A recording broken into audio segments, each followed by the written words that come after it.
Welcome to Apologia Live, where a former Christian takes a look at the claims of Christians live.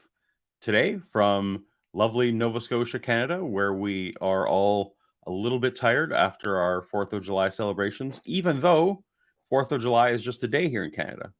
Canada Day is the 1st of July, but for some reason, Shannon and I were late partying last night, so here we go. It's going to be fun. And I've brought on my brother. Let's see, not brother in Christ. He's my brother in Antichrist. That's not quite right either. Brother in Counter Apologetics, something like that. We've got Derek from Myth Vision with me today. He's the one in the blue shirt. I'm the one in the black shirt. I definitely appreciate you, man. Yeah, I was gonna say, brother. I was gonna say, we are the body of skeptics. You know, ooh, we are the body of skeptics. We are the body. Right. What's that old? And just like the body of Christ, we need there to be an eye. We need there to be hands and ears. We need all the different parts. That's a fact. So I would say that my parts are involving sussing and editing and kind of culling down to the distilled version of some of these arguments and some of the responses, whereas you are like the pure, natural, unrefined. Like you're the direct from the source guy. Would you say that's fair? You could call me the genitals. Yeah, if that's what you're trying to find. Yeah. If you are unfamiliar with Derek's channel, he generally brings on some of the best scholars from across the landscape of the religious discussion. So a lot of times they're theists, some of the times they're not theists, and you go deep, right, on these topics. Tell us, if someone is not familiar with the channel, what's your description? That's my weird description. What's yours? You're right. Not only do I have both theist and non-theist or atheist, agnostic, whatever scholars, but there's also my audience is like that as well. There's people who watch me from all spectrums, and they learn from it.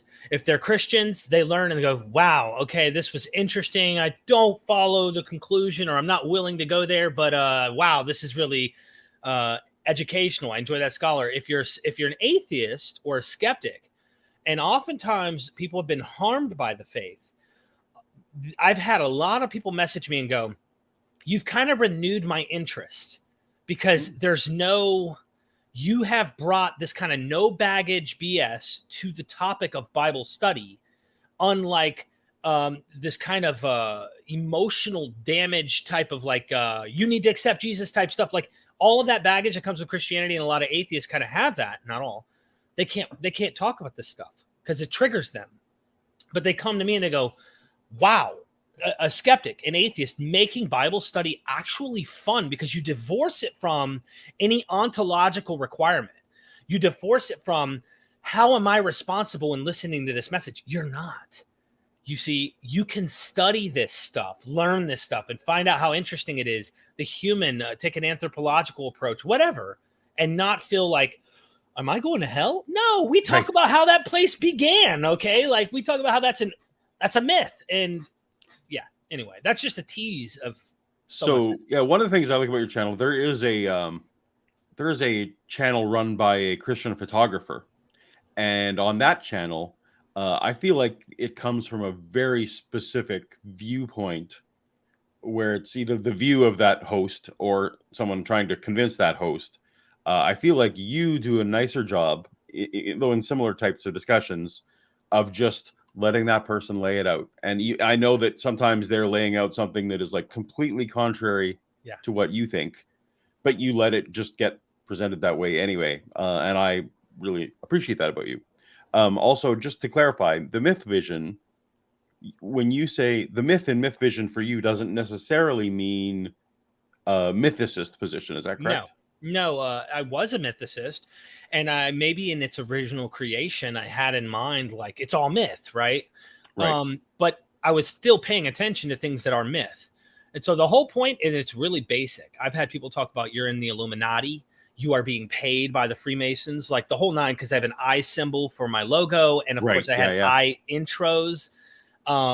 but really it's common sense. I want to look vision at the myth. I'm tired of this really happened and he really walked on water. I watched your video today with Lydia McGrew. Oh my goodness. No wonder she wants to take a maximalist approach, because the minimal facts, I mean, she's got to just say no to that. She sees the problem. Right. Anyway, I don't want to get off the track, but yeah, I want to look at the myth, and I want to look at the legend. Now, you know, myth may be not the only category, but I want to look at the literary device. I want to look at what is historical and what isn't historical. But we know there's a problem. We know there's a problem. Right. That's number one. Anyway. So one of the reasons I have you here today, besides just, you know, I there's lots of channels I like, but I want to invite them on. One of the things that you did for me, and I thought it was just a few months ago, but it turns out it was back in October. So like COVID time is just a thing, I guess. You interviewed Dr. Dale Allison, and we're going to get to this, which was on the thumbnail. You took some of my questions generously and used some of your time with him to ask my questions. And so we're going to talk about that a bit later. So for those who are waiting for Dale Allison, we're going to get to that. But you also, just over delivering, you brought me a surprise today of some sort. And I don't fully know exactly what's happening here. So what is the surprise video that we're looking at today? Well, obviously, if it's Paula G, I've got to roll out the red carpet, man. I mean, like, first of all, I've never been on your channel. I've always envied every cartoon out there. And I'm like, why not me? I said, I must. Yeah. But seriously, I thought about this, and I'm very close friends with many academics. That is my thing. I don't care about their ontology. If they're critical, if they're skeptical, if they have a fair, honest approach to the Bible, I want to be their friend. I'm not saying I wouldn't be friends with people who aren't. I'm just not saying I'd have them in my pocket to dial up when it's time to figure something out. And so I talked to Dr. James D. Tabor. For those who don't know, he just retired from Charlotte University. 45-year, teaching. UNC. Yeah. And anyway, he was talking to me. He's a fan of your work. He knows of you. And he said, I like that guy. He says, his thinking is sharp. So I said, well, you like that guy, and I know he's going to like that guy called Dr. Tabor once he sees the video. I ended up talking to him yesterday. We spilled the beans for 5-6 minutes and threw you a little video together so we could give our audience a little something to tickle their fancy and enjoy what's going to be discussed as we get into Dr. Dale C. Allison, because I know Tabor and Allison disagree at the end of the day on going that extra step of being critical and not drawing the conclusions. Can I paint a quick, small picture? Do it. Please do. I just came from Dr. Allison's. I just went and recorded online courses. So briefly, I'm doing online courses now where it's not just the stuff that I've done with Paula Gia when it comes to Bart Ehrman, but I'm actually putting together courses on my own website and stuff that's going to be together, and we'll launch it. I'm sure Paul's going to want to jump in on some of this stuff because it's amazing material. Dr. Dale C. Allison Jr., I want to say up front, is brilliant. The guy is absolutely brilliant. He's an amazing person. He's smart. He knows his Bible. He knows different theories. He knows other people's positions and everything. But he has a fair, honest point. And he says in 1970-something, he had this experience. And that experience is what biasly draws him to those conclusions, he said, of believing that there's truth to the Christian message. So as we get into this, we have to keep in mind, this guy had some type of experience, which is where Shannon Q could come in and be like, so the brain, right? So the brain. Right, yeah. And I love that about her. I just want people to know that, like, he knows the skeptic position and says that could be true. That's what I like about Dale. He's not like the Mike Laconas in a sense, where I still love Mike Lacona in a way. I got a special place in my heart for Dale because he goes, that could, that's possible. Right. I asked him to take a skeptical approach on Jesus' resurrection. What happened, Dale, if you were a skeptic? Well, I think that dark black magic magicians stole his body and used him in incantations. What? A Christian is saying this. Is everybody listening? I love that about Dale. To be that might be, as I was going through your videos yesterday, that might be the topic you become a cartoon for, because I actually wanted to deep dive into that short that you made about that. So but we're saving that for another day because we're not going to spoil it. So let's go to this video gift that you brought me here. Okay. And I guess if you want me to pause it at any point, I'll let you decide if you want to make a wave comment. a flag. Otherwise, I guess it's like 5 minutes of pithy Bible stuff. Off we go. Oh, Derek and Paul, I'm glad to say hello to you today. Derek and I were talking about how resurrection faith was born, not the empty tomb and not all the accounts in the Gospels per se, but what do we know historically about how followers of Jesus came to believe that he was raised from the dead? And what I suggested to Derek, and he asked me just to briefly present this, is you start with our earliest source. And it happens to be our only eyewitness source. None of the accounts in the four synoptic or John, the Gospels in the New Testament, synoptic or John, are eyewitness. In other words, it depends on who wrote those books, and they've been redacted and edited and so forth. But we do have letters from Paul. In one particular letter, he mentions Jesus' resurrection in a number of places, but is 1 Corinthians. And there he says that in chapter 9, I have seen the Lord, referring to Jesus, after he's dead. I've seen him. I've had this visionary experience.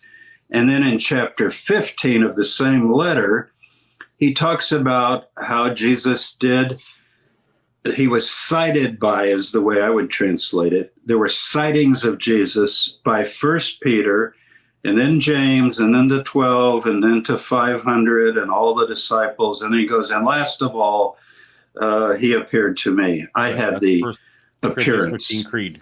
Now, the nature of these appearances in the Gospels are quite different, except for in Mark. But let me stay with Paul just for a minute.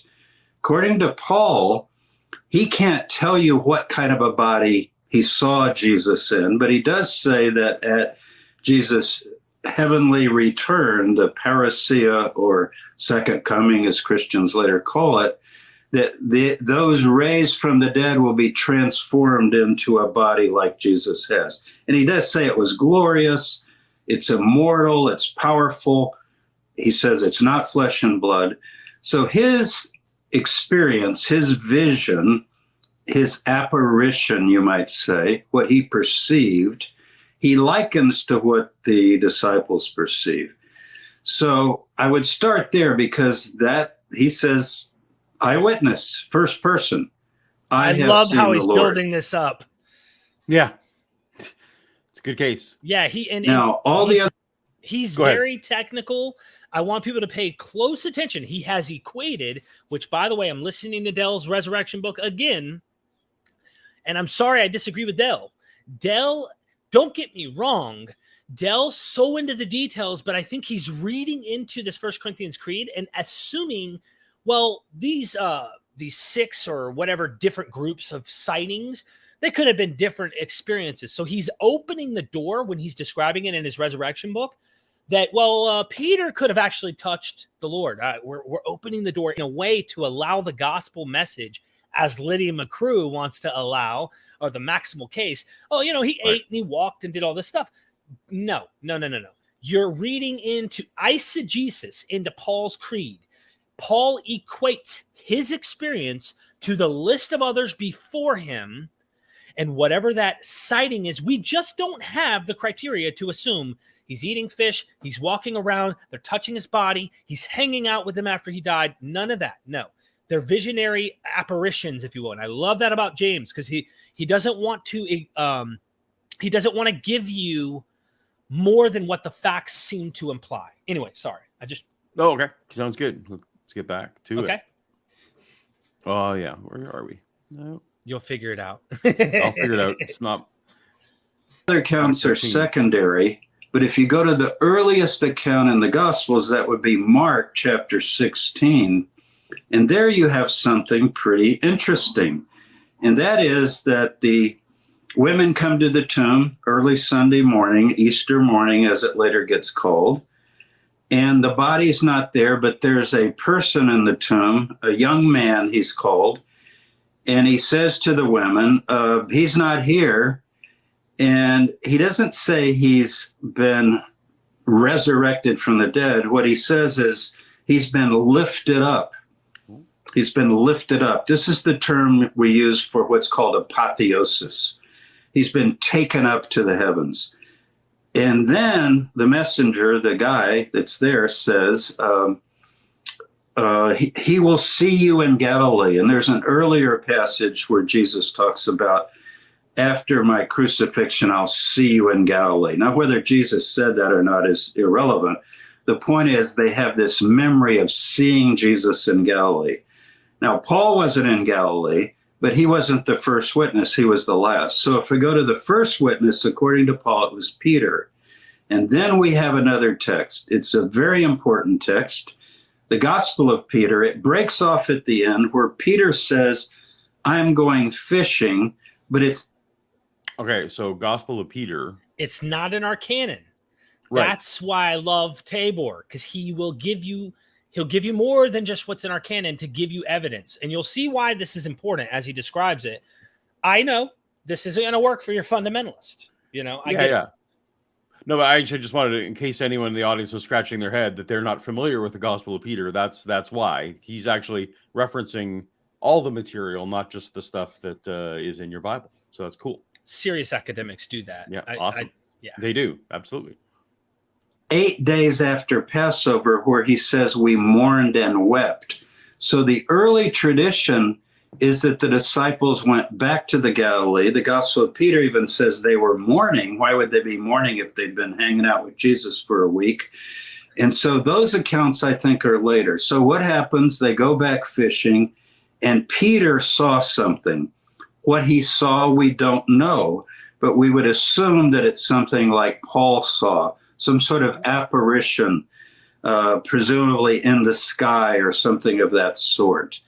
And I think that is our earliest view. Matthew confirms that because he says it's on a mountain in the Galilee. This is in Matthew 28. And the 11 apostles have this experience, but he adds, very amazingly, but some doubted. So whatever they were seeing, this visionary experience, it was glorious, it was powerful, it was amazing, probably like the transfiguration account in Mark 9. But whatever it was, how many? Some doubted. Did 5, 6, 7 of the 11 doubt and think, well, I'm not sure it's him. Anyway, as it's later told, they all saw him. And then there was a mass apotheosis and revelation of Jesus to this group of 500 that we don't know anything about. But that would be my take on it. I think you have to start with the Galilee, with some sort of visionary experience. And what that entailed, all I know is what's reported, that people had these sightings, but it's not the flesh and blood running around Jerusalem looking at wounds. It's not that kind of thing. That's not the birth of resurrection faith. It's a body that you can't even describe. You would think of it maybe as a bright light and a voice or something of that sort. Wow. So for those who don't miss the start or don't know, so Dr. James Tabor is a professor of New Testament studies at UNC Charlotte, I think, right? Yeah, he just retired from there too. So, and is he a believer? I don't know. No, he's not a believing Christian. Right.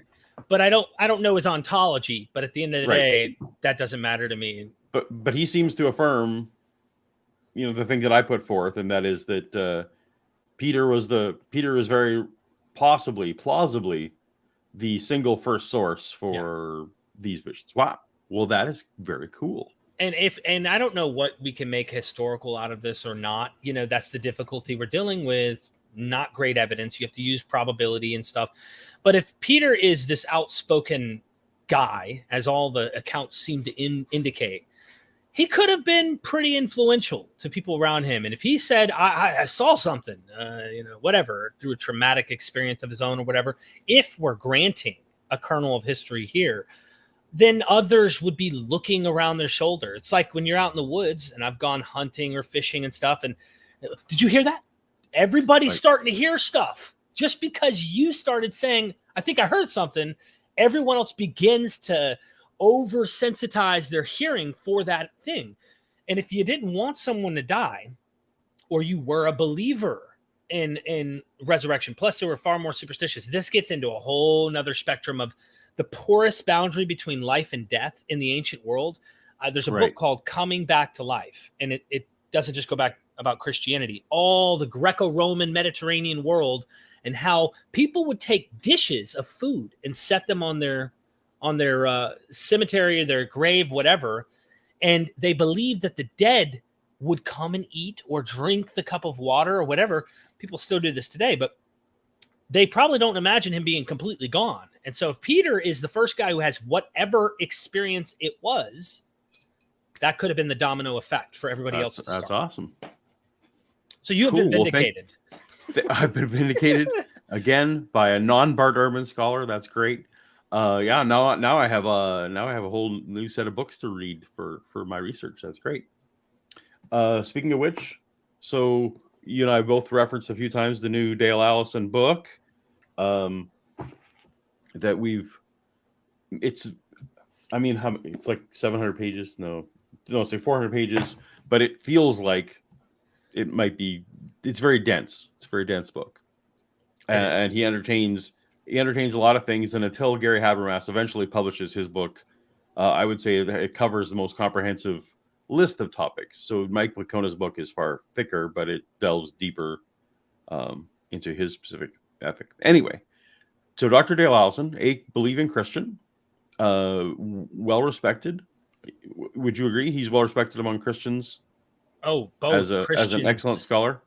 Yeah, Mike Lacona said that on my interview with him, that he thought Dale was one of the greatest. So I think that's giving him credentials.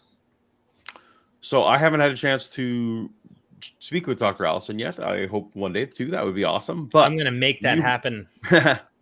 But you had a chance to take some of my questions to him, and now, so what I want to let everyone know is that's a full. There's a half-hour initial segment, and then there's like another 12 or 15-minute follow-up segment with the last question, which was kind of disjointed, which is, I think, probably why you split the two up on your channel there.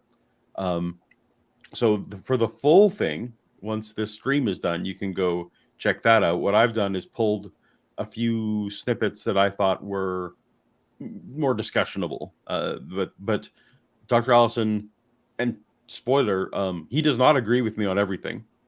He definitely shoots down some of my thoughts, but he also affirms some. So he took a very balanced approach to my weird thoughts and ideas. But we're going to play a few clips, and then Derek and I are going to discuss them. And if anyone has any questions, the best way to do that is to super chat, because I'm not super great at following the rest of it. So, but Derek and I are also open to audience participation here. So let's give her a go.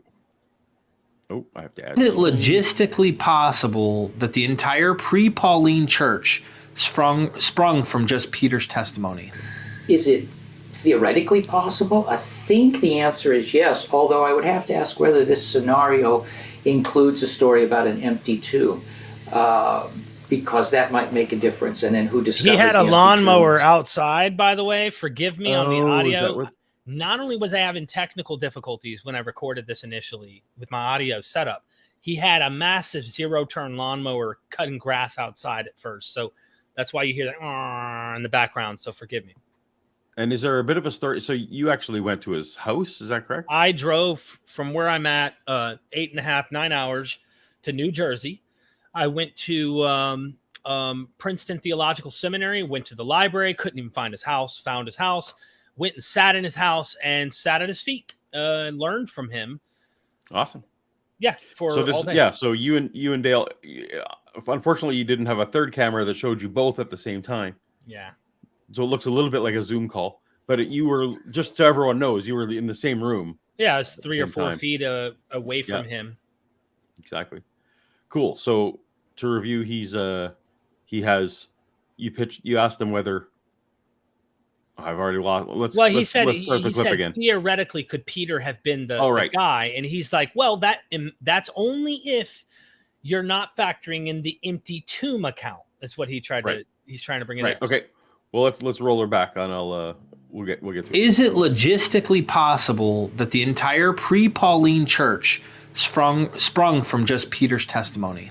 Is it theoretically possible? I think the answer is yes, although I would have to ask whether this scenario includes a story about an empty tomb, because that might make a difference. And then who discovered the empty tomb? So can you really have Peter's testimony by itself? And if it's by itself, what do you make of the empty tomb? How persuasive would Peter have been if the appearance had been just to him? I don't know. But here's where I would go a different direction. I think that the appearance to the 12 is better attested than the appearance to Peter. So there is no story about Jesus appearing to Peter. There's a note in 1 Corinthians, and then there is a note in Luke. He has appeared to Peter. That's it. It's disappeared. The question of why this story has disappeared is a really interesting one. Nobody has the answer. All we have is speculation. But with regard to the 12, we have in Paul the same we have for Peter. That is, he appeared to Peter and then to the 12. But if you look in the Gospels, at the end of Matthew, and then implicitly in Mark, if it ended in verse 8, and then in Luke, and then in John, you do have stories of the appearance of Jesus to the 12. Now, I think, although these four stories are very different, I think they have enough in common to posit that behind them is what I call a proto-commissioning, an early account of the appearance to the 12. I think there is an early story. And one of the things very interesting about this story is that in all its forms, even in John, although John's a little different because he pulls out Thomas and makes it a separate episode, but there's a note of doubt in each version of this story. The disciples are having trouble believing. So if I were to pick just one, I wouldn't pick Peter. I'd actually try to figure out how to do this with the 12, and that would then be the testimony presumably of more than one person. All right. So there's a lot in there. Yeah, you can see how detailed he likes to get. So I love, actually, he just throws it. You just know he knows his stuff when he throws out just a little sense, like, in Mark 16, if that's 16:8, if indeed that's really the end of it, and he just he opens that whole floodgate of this whole, Mike Winger spent a month of his life trying to investigate that one question, and Dale just kind of throws it in there, as a we can't know that.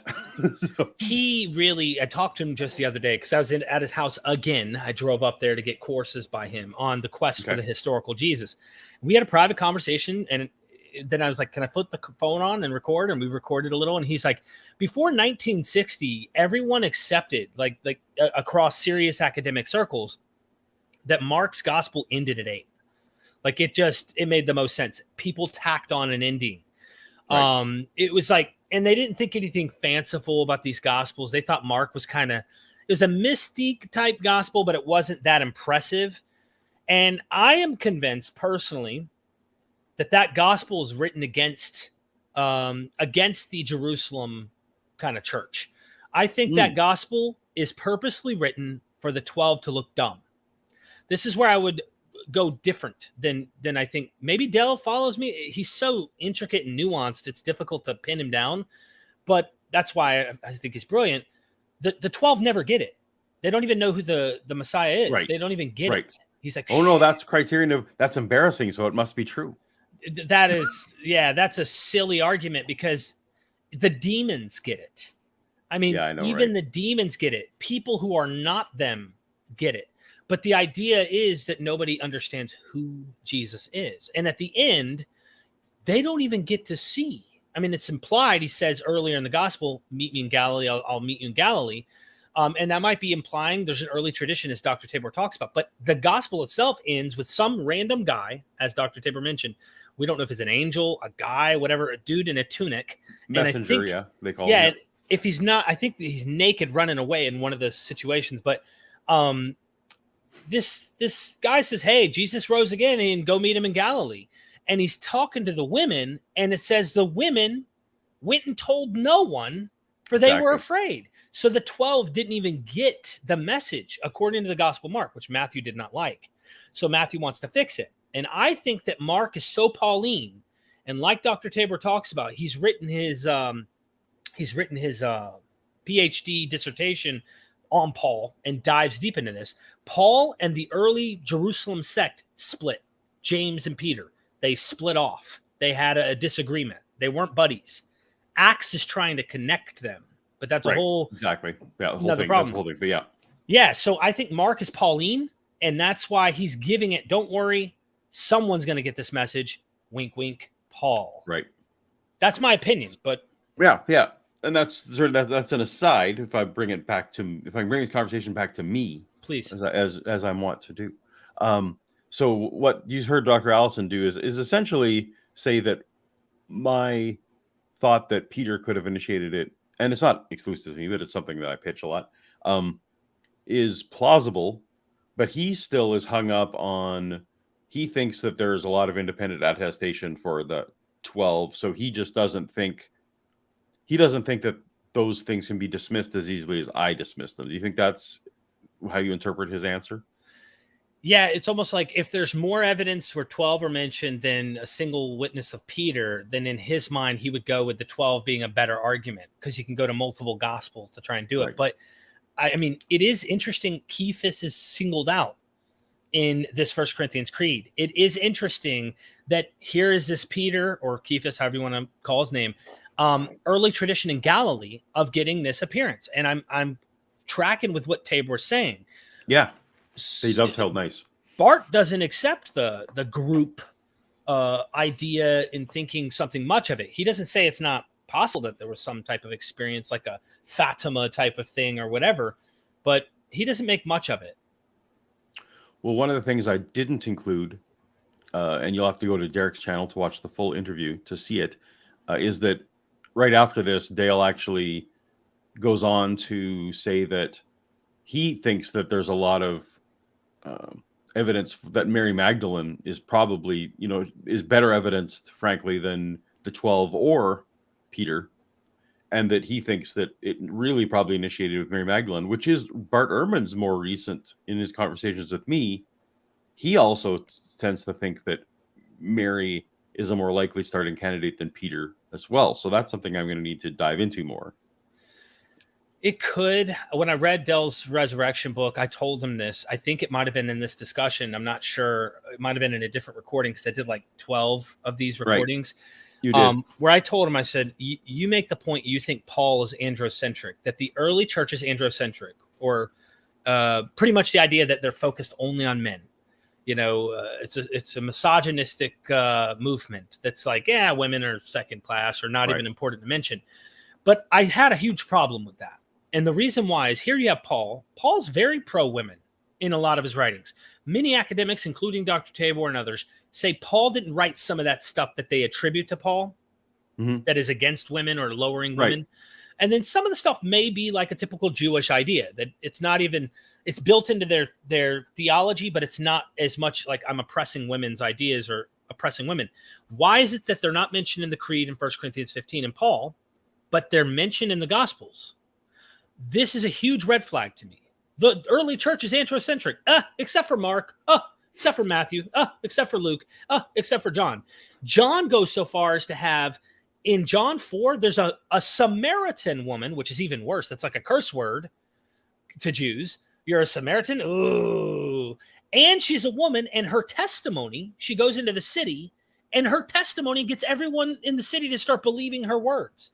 Now, if a woman's testimony is crap, why is her testimony convincing an entire city of men and women and children that Jesus is the Messiah? Would that be a criteria of embarrassment? Then why do you have a woman doing it? So I don't think the women at the tomb thing was an necessarily early thing. I wouldn't make much to do with it. It could be, because we have competition with Mary and Peter and other gospels that didn't make it in the canon.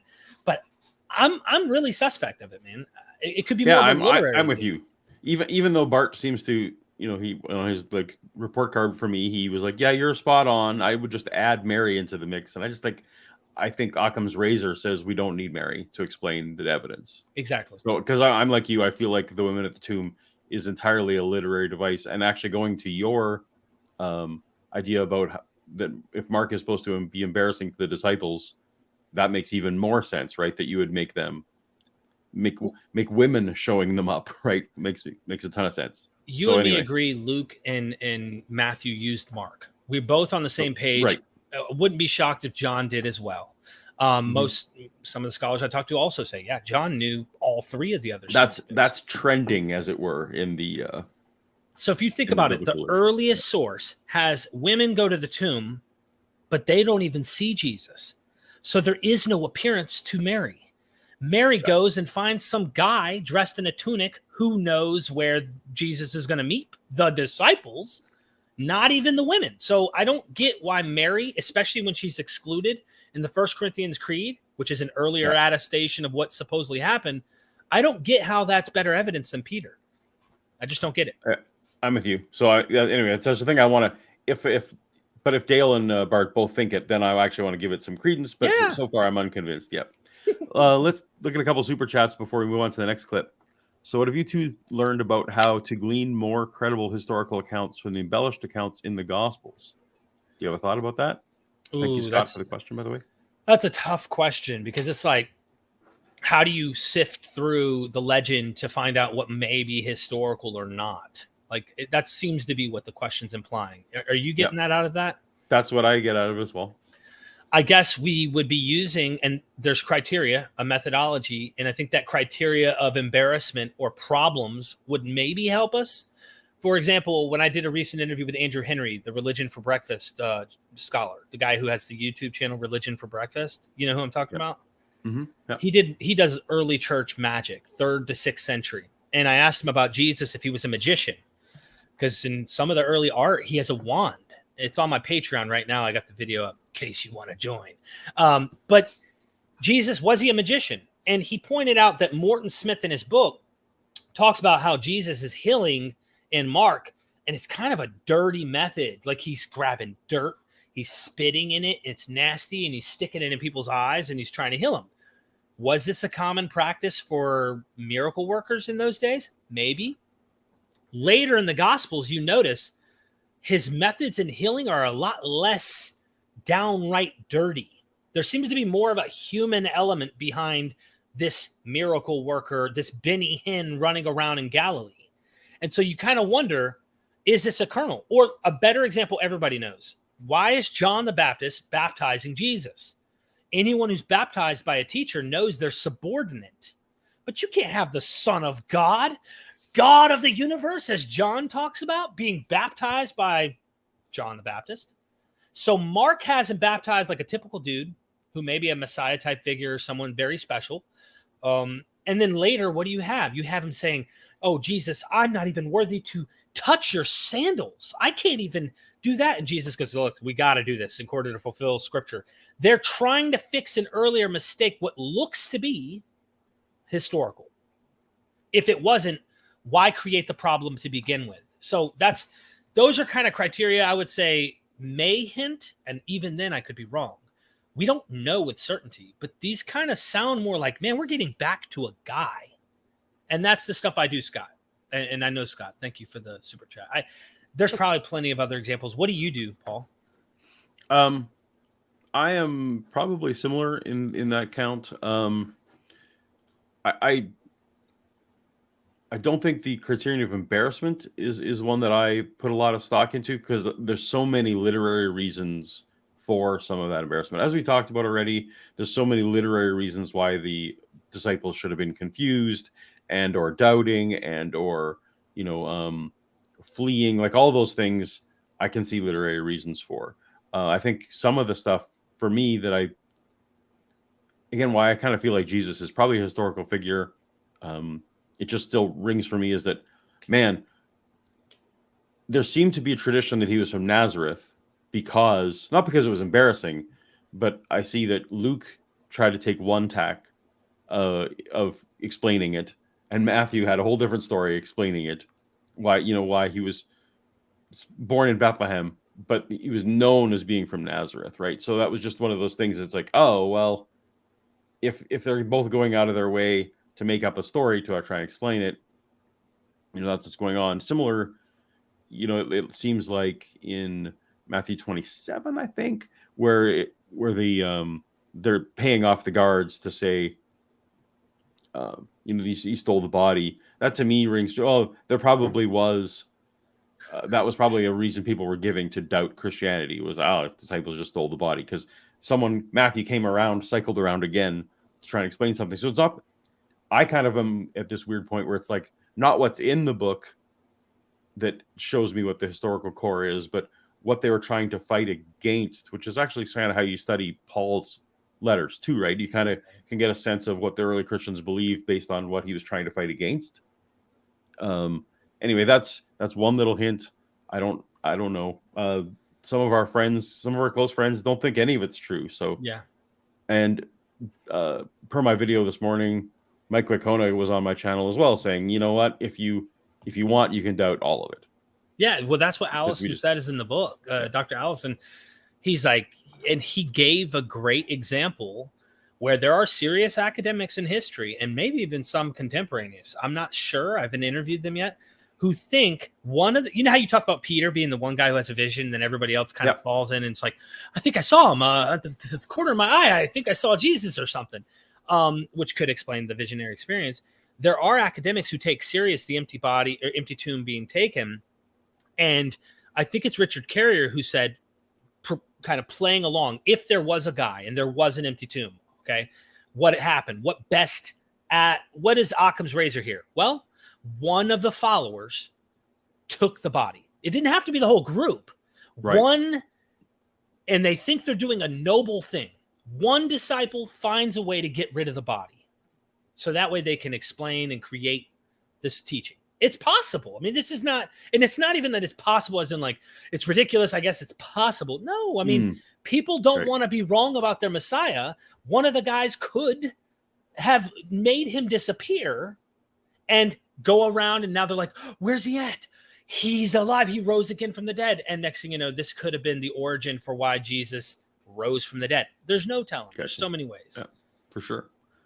And that actually fed back into the whole, let me just think though. So back to that, Dale's answer to my question, he was like, well, it depends on whether there's an empty tomb or not. And of course, I think that's incredibly plausible, incredibly likely that there was no tomb at all, right? Because we just know that Roman burial practice would have, even though there are exceptions, don't say that there were never exceptions. It sure seems plausible that the thing that normally happened also happened with Jesus. So I'm less convinced than Dale of an empty tomb, and you're probably the same. Yeah. But let's get to this. The next question here from William. Thank you. It seems to me that Christianity consists of islands of belief in an ocean of doubt, just as Christendom had peaks of peace surrounded by valleys of violent conflict. Revelations opposed by reality. That's not so much a question, but it is a comment. Do you have a comment on the comment? Well, I think that's accounted for within the Gospels. The idea that he talked about in Matthew 28, that really shocked me to find that within the Gospel. I've read the New Testament as a believer a million times. You know how it is. You're constantly, building up your faith. And then you read this as a non-believer and you see things you never would have actually gave any credit. And they're on the mountain in Galilee and they worshiped him. And it says, and some doubted. And I'm like, well, hold on. They're in the presence. I mean, think about the account with Thomas, the doubter. I need to see him. I need to touch him. I need to know it's him. They're in the presence supposedly of the resurrected Jesus, whatever that means, because it doesn't tell you, here's his body, he's physical. None of that, Matthew. Just says they're on the mountain. They could have seen a light, Fatima, could be in their heads. They could be delusional. There's no telling what it could be. But some of them are doubting whatever this experience is. How? The resurrected Lord's right there, supposedly. Exactly, right? Why are you doubting? He's right there. And if they're doubting, this is why I was writing my minimal doubts argument. I don't know how well that article turned out. I'm doing one on Paul now. I'm trying to make it less sophisticated and complicated for a larger audience. But Like, dude, if they're doubting and they're right there, why aren't we doubting and we're this far away and have no way to verify? It makes no sense why, other than the experience and the wanting to believe it's true. Not that it's factual, but it's purely based on the experience, I think. And I just want to affirm what William wrote there, that this idea that Christians were evenly persecuted, or even persecuted in some kind of steady ramp from day one up until 310. That's just not correct. Most of the time, most people were fine. When there were persecutions, it was like if the Nero fire thing happened, it seems like it was political. When there are other arrests, it seems like it is for disturbing the peace, not for what they believed. Up until 300, when it, for a brief period, it was terrible, but it was a brief period where it was actually illegal. So anyway, William, I affirm the historical part of that question, and we'll have to think more about this idea of whether the doubts are like that or not. Cool. Well, let's get back to Dale. And I just want to say, please super chat your questions. It helps Paul. Paul is doing this full time, and I really enjoyed the questions we've already got. I'd love to engage more. Please send your questions in via super chat. We're having fun. We're here for you, by the way. This isn't just me and Paul. Like, we're here for the audience. Right, the audience. Oh, you're watching? Oh, crap. That's right. But I think there is a sort of instinct among many to think that, if something happened, it should be an individual, because a hallucination is easier to imagine with one person in the room. Right. If you've got a group in the room, it's much harder to credit that or think that really happened. The truth is, again, to go back to the parapsychological literature, which many people deride, but when it comes to simply recording experiences and telling you what people said, they have been doing that for a long time. And there are tons of stories of collective visions. There's a recent book that came out of, it's 5 or 6 years old now, it came out of Iceland. And if you go through all these stories of people supposedly encountering the dead, quite a few of them, I went through and checked them, quite a few of them involve multiple people. What do you think? So yeah, that was Dale basically at first kind of poo-pooing me and saying, well, I don't think me specifically, because that's not the point of it, but with the single person hypothesis saying, well, maybe you're taking that route because it's easier to explain psychologically. So he was saying, oh, that's maybe the easy way out. But he's also on the flip side saying, you don't need to take that easy way out if you look at all the non-Christian literature, which I know he's sometimes criticized for looking at all these other sources for people who claim miracles. He's just saying, look, we got group claims throughout antiquity and throughout modern day of dead people rising. So why are we bending backwards to try and explain it psychologically for Christians when it seems to appear elsewhere? So it's not uncommon. Is that what you took from it? Yeah, 100%. So he's granting you, he almost is giving you, letting you have that argument, to, the single person that could explain it. But he's saying you don't need to. And he's giving you another like easy way out, really, by saying, well, maybe there's some human psychological reasons why people in groups are experiencing things. And it's more difficult because we don't quite understand it as much as we could simply look at Oliver Sacks' work, for example, about hallucinations and go, oh yeah, there's something in their head that's making them see this or whatever.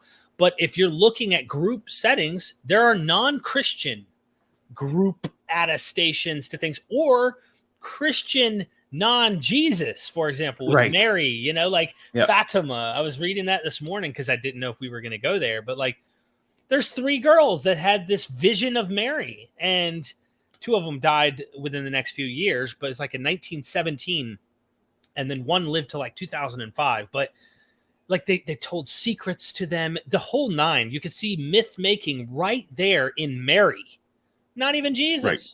Right. Yeah. So this could explain if he's like, I'm going to grant the 12, and they were looking in the sky, got blinded by the light. Probably, here's another thing to consider: when someone dies and they're in that mourning phase, They're not celebrating at Passover. Let's grant that he dies on Passover at this time, right? They're not celebrating. They're mourning. So they're in a traumatic situation. They're probably fasting. Now they're not eating. They're probably not sleeping. They're all hypersensitive. I've drove after not being asleep for 3 days. I started seeing things. I'm not making that up. They're a week without this stuff. You think they're going to see Jesus? I bet you they will. They'll see whatever their brain is wanting them to see at this point. And it could be a group. It could be a group. And they could all then collectively, their memory would evolve and fuse into one collective. I think that was Jesus. That could explain the group message.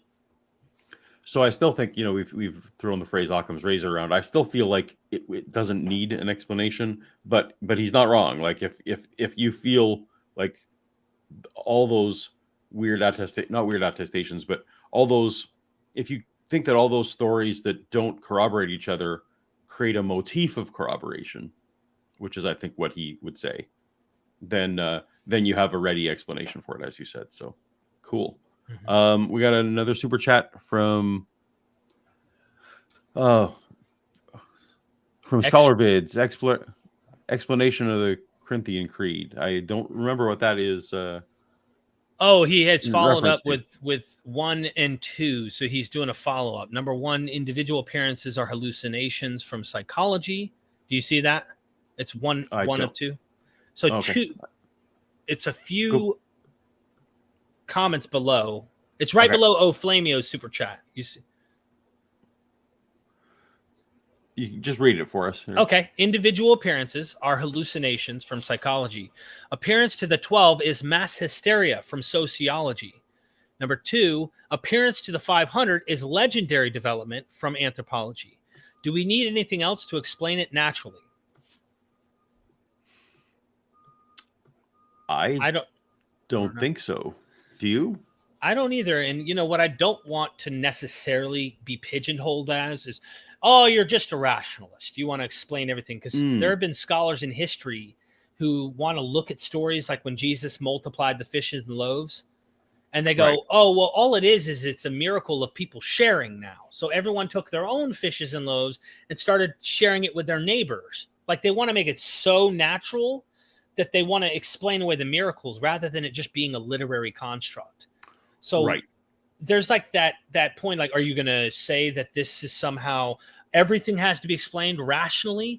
Well, Jesus walked on water, but it's really, they were looking at a certain angle at the shore and Jesus was right there with the waters meeting the shoreline. And it looked like he's walking on. No, we know Yahweh literally hovers over the face of the waters in the Hebrew Bible, or it could be some type of miraculous walking on water that they're just saying, here he is. He's literally walking on water in the middle of the sea. It's a miracle story. I get why that's fun. Like sometimes you'll see, they'll take, I'm trying to think of a different example, like vampire stories. Maybe like someone will try and explain, oh, well, maybe there's something in their blood that nickel affects. And that's why, if it's a, they or so whatever metal it is that they react to. And, maybe there's something in their blood about garlic. Like they try and come up with it. I get why that's fun to take a literary thing and try and come up with a scientific explanation for it. But I think, as you say, people are trying to come up with explanations for walking on the water or for the miracles. You are, I think such people are kind of just saying, well, if it was true, this is maybe an explanation for it. You and I would say we're looking at this historicity, and it just makes more sense that it's a literary device. And I've repeated pretty much what you said, so I'm redundant here on my own show. Derek, I would like to hear your minimal doubts argument for Paul Enns. I don't understand why you don't believe he exists. Paul Enns? That's me. That's my name. I'm like, okay, so what's the question? That you don't exist? Yeah, I think he what's your minimal doubts arguments for Paul Enns? I don't understand why you don't believe. So he's positing that you don't think that I exist, I guess. Oh, Flamio, are you joking? I probably being sarcastic in the comment. I don't know. Yeah, I think so. That's funny. Thanks for the super chat, man. Minimal doubts argument. I don't even know. I'd have to think about that. For those who you mentioned your minimal doubts argument, that was an article is it published yet? Yeah, it's on academia. I'm not an academic. I'm just somebody who's listened to 1,000 other academics, and yeah, As me too. So if you're here, you're listening to secondary. We're secondary sources at best. Yeah. All right. Well, let's see what the next thing Dale said. That Peter may have had a vision and others somehow fall in line, and it's not to a collective group. If yes, would the same be true of a Peter who was merely mistaken about seeing risen Jesus? So That's the easiest question that's going to be asked. The answer is yes. that's Right. why I love Dale That's it. Allison And Jr. I love him because he is honest. How often do you hear an apologist say that? And then Exactly right. they actually follow up, but, like, you know, I could see Habermas immediately going, I guess it's yes, but, and they'd have that voice that you could tell they don't like the question. You know what I mean? Right. Yeah, he was just like, yes, next. Yeah, you're that's true. Oh, was man. fun. That's why I wanted to include that little clip, because it was his personality coming through there. Yes. I could have waited the Greek- a second. Well, no, he did go on to talk about something else that was interesting to him. So you gave him his full. You didn't cut him off. This is I'm trying to make a short edit of your, as we talked about before. You do in depth, and I do my attention deficit version. Your versions are My channel. so well rounded, though. They're artistic, man. I really enjoy your stuff. Appreciate it. All right, handsome devil. Let's see what you got to say. word etaphe, I hope I'm saying that right, Yeah. in 1 Corinthians 15:4 is used in non-biblical literature to refer to anything from a luxury stone-cut tomb to the lowest peasant ditch grave. Is there anything about this word that would exclude the Romans putting Jesus into a criminal's ditch grave?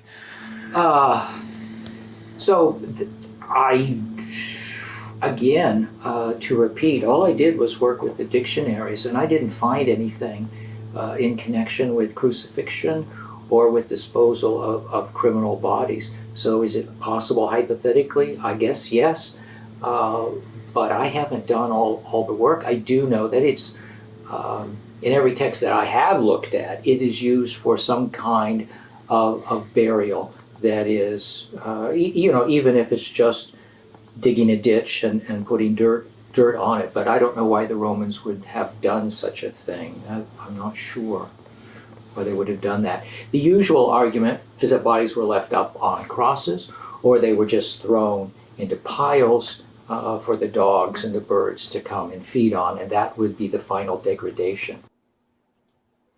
I So wanted to I ask think that you one- about that one.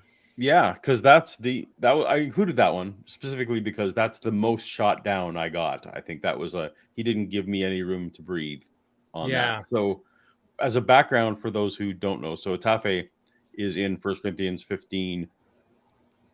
I forget which verse, maybe 5. But it's in 1 Corinthians Creed where it says he was buried and then he was raised. So one of the things that myself and a lot of scholars have noticed is that in that passage, there's no mention of a tomb, right? It just says that Paul affirms that Jesus was buried, but he doesn't affirm in any way how. The Greek word etaphe for bury, there have been some recent studies out of how it was used in the 1st century, and that includes everything from the stone-cut tomb, which for centuries it seemed like scholars said it had to be a tomb. Now there's records of it being used for like literally just a ditch burial. What Dale is sort of throwing back to me is saying, well, it at least means tossing a bit of dirt on top of them, and that to him doesn't sound like what the Romans normally do to a crucifixion victim. So the idea that etaphe might equally apply to what the Romans did, Dale doesn't think that jives. So that part of my hypothesis he thinks doesn't work, and that's fair. He did say that really his only study into this though was by skimming the dictionary and not going into detail. But anyway, he disagrees with me, and so I wanted to include that because I wanted to show that it's not just things that agree with me. So I think that you've done a lot more on that. That's why I wanted to ask you about it, because that term and its usage, I've heard everything from criminal grave, that where they would actually put the bodies of criminals, if you will. So they would actually go in. There was a location, not just under the dirt and throw them in a common grave as we would think. There's more than one explanation I've heard. So one might say, well, Occam's razor, right? And this is, I think, what Dale's trying to do. He's saying, Paul says he's buried. Paul says he's raised. The Gospels say he's buried. And they say, what kind of burial? If we had other accounts to him, in his mind, saying, oh, this is the kind of burial. Like if there was dispute between Mark's type of burial was just a common grave, but then Matthew's was like a stone-cut grave, then maybe we would go with, oh yeah, it was this one. But since our earliest attestation from the Gospels is it seems to be a stone-type grave, then that's why he would argue that, which is why Bart and other people would say it's legendary and not actually the case, because they want to look at it and say, they wouldn't throw criminals. This is a guy, remember, on a Roman cross. They wouldn't have thrown him in a nice stone-cut grave. But this is where Dr. James Tabor, which you played the clip earlier on, he thinks that because it's Passover and there is a law in the Hebrew Bible where you're supposed to bring that body down, right? Cursed is the man who hangs on a tree. But this idea that you need to bring them down by the end of that day, especially if Passover is near. So they had to temporarily bury him. And he, if I'm not mistaken, I don't want to straw man him. Maybe we should do a follow-up episode, or you should, to talk to him more about this. He thinks that what happened is they temporarily bury him. They come out Saturday. Boom. They move the body into a whole different place. Now, these poor peasants who are nobodies, they don't have political power. They're not, the Sanhedrin isn't calling them up going, hey, Kephas, hey, what's up, man? Hey, your master just died. We moved him to tomb 23A. Yeah. Go find him down there. So now they appear to the temporary tomb and go, where's his body? And next thing you know, these, Sanhedrin or the Romans, whoever, moved his body from this temporary spot to another one. Now, I hear apologists argue back, and they go, no, because they would have then said, hey, we moved his body. He didn't rise from the dead. Here's his body over here. But remember, we're talking about Gospels that were written 30, 40, 50 years after this stuff happened. Right. There are no Sanhedrin to say, here's his body. So there's a lot of, there's so much, like it could be this, it could be that. I don't know what the case is. And that was basically me. And I legitimately was asking the question because it seemed to me, and let me so it's 1 Corinthians 15 verse 4. But if I start in verse 3, that Christ died for our sins according to the scriptures, that he was buried, that he was raised on the third day according to our scriptures. It still seems weird to me that the earliest, most people agree that's the earliest description of the resurrection. It doesn't mention tomb. Like it just doesn't. But perhaps I've gone, whether the Greek verb would account for a mass grave and that everyone knew it was a mass grave initially, or it doesn't affect whether or not this might be legendary or not. It was just something I thought I would ask Dale because he has studied this a lot. Can I make one more comment? Yeah, absolutely. I'm sorry, just one more, and then I'd love to get all of these super chats. When I wrote my minimal doubts argument on academia, I was talking about Jonah a lot. Some of the earliest art that we have is a fish swallowing a man in Christian art. And why is that? Well, the idea that you're being swallowed up, death will swallow people up. And the idea that Jonah is swallowed by a whale or big fish, whatever, is the idea that he's in Sheol. He goes to the grave. He dies. Right. And there is this imagery between Jesus and Jonah that seems like he's going to be swallowed. That the grave, right, does not contain him and stuff. And I wonder in the 1 Corinthians 15 Creed, if when it says he's buried and he resurrects according to the scriptures 3 days later, blah, blah, blah, makes me wonder if this burial is analogous to just Sheol, the grave. It doesn't imply what kind. So now you have the imagination of the Gospels being able to create a literary trope for the burial and the death of Jesus, or maybe it's a different tradition implying there's something else there. My point is, I don't think 1 Corinthians 15, we can squeeze that much out of this tiny lemon. I just don't think Right. it gives all that anyway. And of course, you know what you say is actually reinforced by words of Jesus, is just as Jonah was 3 days in the belly of the fish. So, you know, I don't think that Jesus said those words, but those words Right. were put into Jesus's mouth at some point. So someone around the time of the gospel writing was making that exact connection you just put forth. Right. Do you know how Dale explains the stone rolled away both before and after the women arrived? It depends on the gospel, I suspect. I think that. So I think rather than saying, I don't think he's saying how do you explain how the stone got moved, because that of course would be, you know, Jesus could have done it or angels could have done it. You know, they're super beings. I think that Festering Boils is talking about how it's a contradiction. Yeah, he might be. Do you know how Dale explains the stone rolled away both before in Matthew and after the women arrived? I don't. I'm having a hard time parsing that question out and trying to make sense of if this is just in Matthew we're talking about, because I know that they appear. I think they come up and the stone's already rolled away in Matthew, if I'm not mistaken. Yeah, Matthew. I'm going to Matthew 27 here. I'm looking in the chat. Just if you could just maybe elucidate a little more into that question to make dumb people like me understand it. Hey, I'm gonna call Dale and ask the question, see if he picks up my phone call.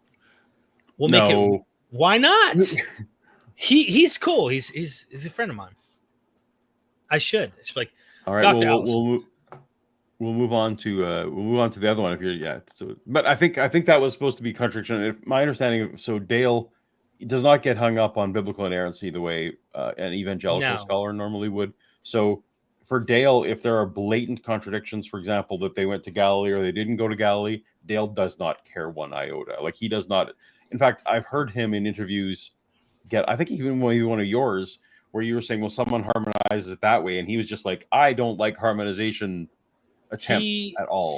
1,000,000%. So great question. I just saw Festering Boils follow up. Yes. How does Dale explain the contradiction between the gospels? He says they're different gospels. And when I brought up the harmonization, he says Strauss killed the harmonizers. They've been dead for centuries. So when you have people like Lydia McGrew and these other people who want to come on and find ways to make them work, Right. Dude, he's like, he said they've emailed him too. He's already had their emails and stuff. He's like, they're just apologists. Yeah.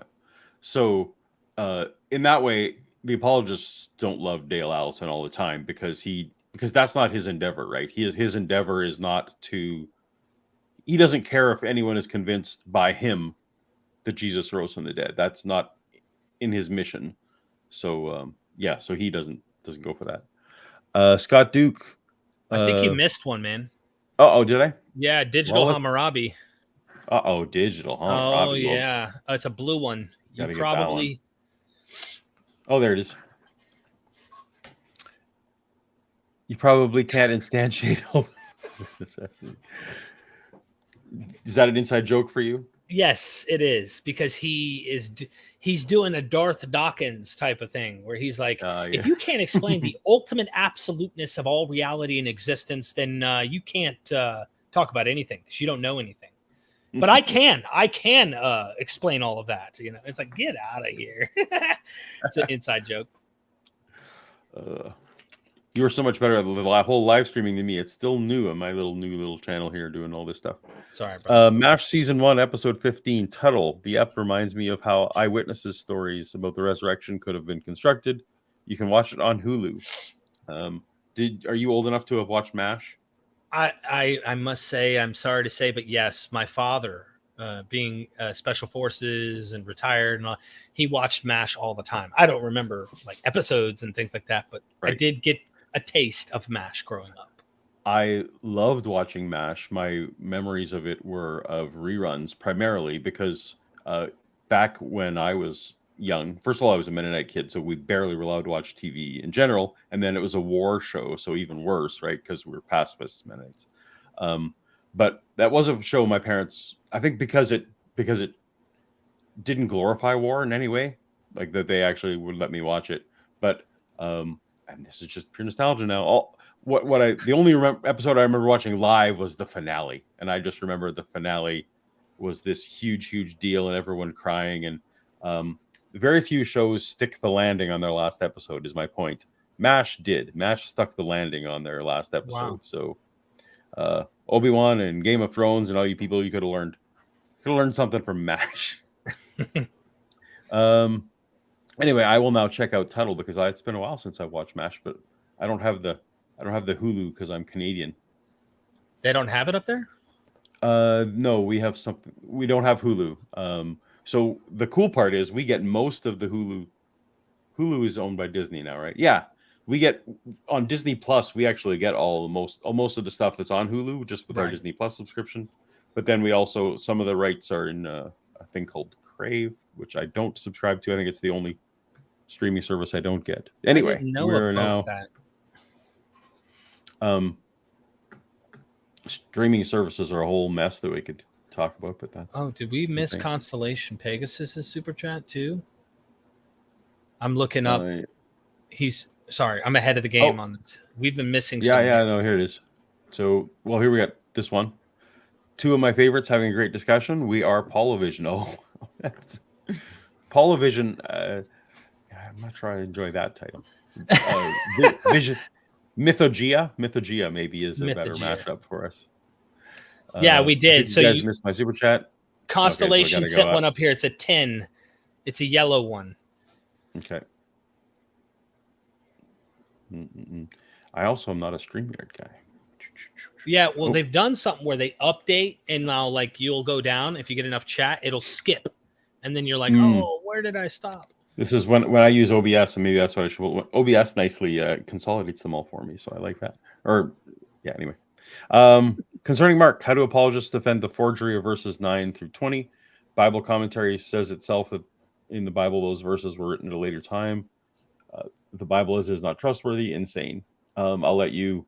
I have my own thoughts on this, but you can go ahead. Well, obviously, early apologists tacked on an ending because they didn't like the original ending. And there's I think 8 different endings over the early history of what they did with Mark. That's my understanding. That's from what I understand. I could be wrong about that number, but they definitely wanted to create fanciful, better conclusions. And if you weren't tacking on an ending, all you had to do was jump to the Gospel of Matthew, which fixes the ending of Mark and a lot of stuff that Mark does. Mark downplays the 12. Matthew makes the 12 up here. They're not dimwits and dummies and don't get it. No, they get it. They understand Jesus. They know who he is. They don't get it in Mark. I was going to ask you to flip it on you because I never watched Mike. Mike Winger's.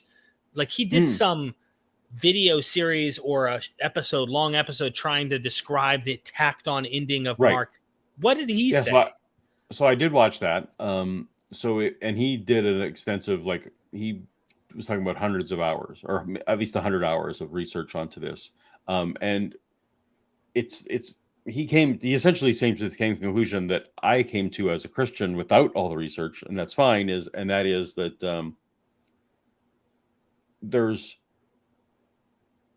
reluctantly, it sure looks like this isn't in the earliest transcripts, so we can't know for sure. So basically, he would say, he likes that it's in there because obviously someone thought it was there, but you shouldn't build doctrine on it, and that sort of was. In my heritage, it was always let's keep it in there as this historical relic. Let's mark that it's a historical relic. Don't take anything there that as your single source. So similarly, you wouldn't build theology on the woman caught in adultery, right? You shouldn't build theology based on that passage because it's disputed. So the people who, unfortunately, the ending of Mark that is in a lot of our Bibles, talks about the snake handling and talks about some of the dangerous stuff. And some churches build whole theologies based on that ending of Mark that may or may not be true. But Winger would say, well, it's not a problem because the other gospels kind of affirm the parts that we like. That's what, I think they worship the text. That's the problem with many Protestant churches. The earliest Christians weren't doing what they're doing. At least try to follow the earliest Christians on this. They would have seen something valuable in some of this literature, and they added on fanciful endings for a reason. You could create stories about Jesus, and as long as they weren't having him like a docetic, or as long as he's in the flesh, or whatever particular doctrines your particular Christianity has, but they weren't worshiping the text to the point where it's like, okay, if you're preaching a sermon on the woman caught in adultery, make sure you're referencing somewhere that is an anchor we know was there and that is canon. It's like, come on, man. Like, no. The other thing that Lydia McGrew, who I had the video on, did in that interview, as well as Mike also does, is they think that the ending of Mark is lost. So they don't actually think that Mark ended on verse 9. Think that that's not where the author ended it. That there is a last page that got lost, and that because there are so many variations, that they just think that was a standard thing to do for people to like this. For some reason, they think it was obvious to everyone that that's not where it really ended, and so everyone tries to fill in their own lost page. So they don't accept the hypothesis that you and I might. The simplest explanation is that is where it ended, and that Mark didn't have any resurrection appearances, and thus the protesting too much in Matthew and Luke and that kind of thing. So when you're a hardcore apologist like that, you say, okay, what we have isn't the ending, but there was a real ending somewhere, and we unfortunately just don't have it. So God to couldn't cycle preserve back, it. that's right. So that's exactly. But that is, as my understanding, Mike's conclusion is that the one we have isn't right. We just don't have the right one. So thanks. So Camille, hello Camille. Burial in the ground is what the Talmud depicts Jews did before the temple was destroyed. So at least its authors through this satisfied the Mosaic law. Yes, and I think that was kind of what Dale was affirming. I think, if I'm interpreting it correctly, that the etafe to be buried in Greek there at least required tossing some dirt on. And I think, Camille, you're affirming that there would have been, to some level, that would have been acceptable to the Deuteronomy requirements were fulfilled, at least when you toss some dirt on it. Is that how you interpret this, Derek? Yeah, I mean, it's once again, I think Camille's done a lot more dive on this than I have. Than me too. Yeah, for sure. Yeah, and he, I think, also would kind of echo what we're saying here about this. There are other ways of explaining it other than what the Gospels so fancifully account. And that, yes, there is this Mosaic demand to bury them, to kind of put them in the ground as part of that command. Now, they would come back potentially a year later. I don't know if this is the temporary burial concept, but they would have where they'd come back and get the bones and then put the bones in an ossuary awaiting the resurrection.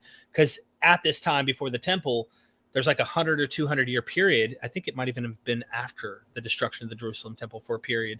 But they would bury the bones of their loved ones because, well, the resurrection's coming soon. And it's just apocalyptic fervor in the air. And of course, there's also great, to me, very compelling arguments to be made that one of the things that Rome was doing specifically was not letting the Jews fulfill this when the crime was of the worst sort. And so you can watch my video on that, on burial practices, that really, like, high treason was one of the ones where, like, we're not even going to let you fulfill your customs on this. And there's that some of that is explicitly written. And we can't know, going back to the other question about how do we know which parts of the gospel are true and which ones aren't. I know Inspiring Philosophy has said to me, well, why do you assume that Jesus was convicted of treason if you don't accept the gospel accounts? Well, I'm kind of doing internal critique. But all that to say, go ahead. I think there's, I get it. You can be critical, like, what do you pick and what do you not? What are you choosing and what are you choosing not to use? I think all of the people who give this kind of minimal historical approach to this will say Jesus ended up on a Roman cross for a reason, and it wasn't any small reason. You would imagine, even if he wasn't a violent rebel, something that he was probably a protester in some sense, rousing up a crowd. Look at what happened to John the Baptist. According to Josephus, he literally was taken away from people because the crowd that followed him would get roused by his words, and they had to kill him. They didn't want a riot to happen. They're probably hearing Jesus. what is historical? Did Jesus really say, render unto Caesar that which is Caesar's, render unto God that which is God's? And in a sense is saying the Caesar's not God. You need to give God what's God's. And he's kind of protesting treason in a sense. Is he really being called a king? I mean, if that's the case, dude, you're going down. And they literally tack on to his cross, King of the Jews. It wouldn't matter whatever route you go. This is what I love about you, Paul, is you play in the sand. So you're willing to go down empty tomb routes. You're willing to say, okay, while I don't do that, let's go there. What could explain this? Well, many other explanations. The body was stolen, or could be that he was there. These accounts are much later. There's so many things you could do to have a doubt still at the end of the day that, Absolutely. All right.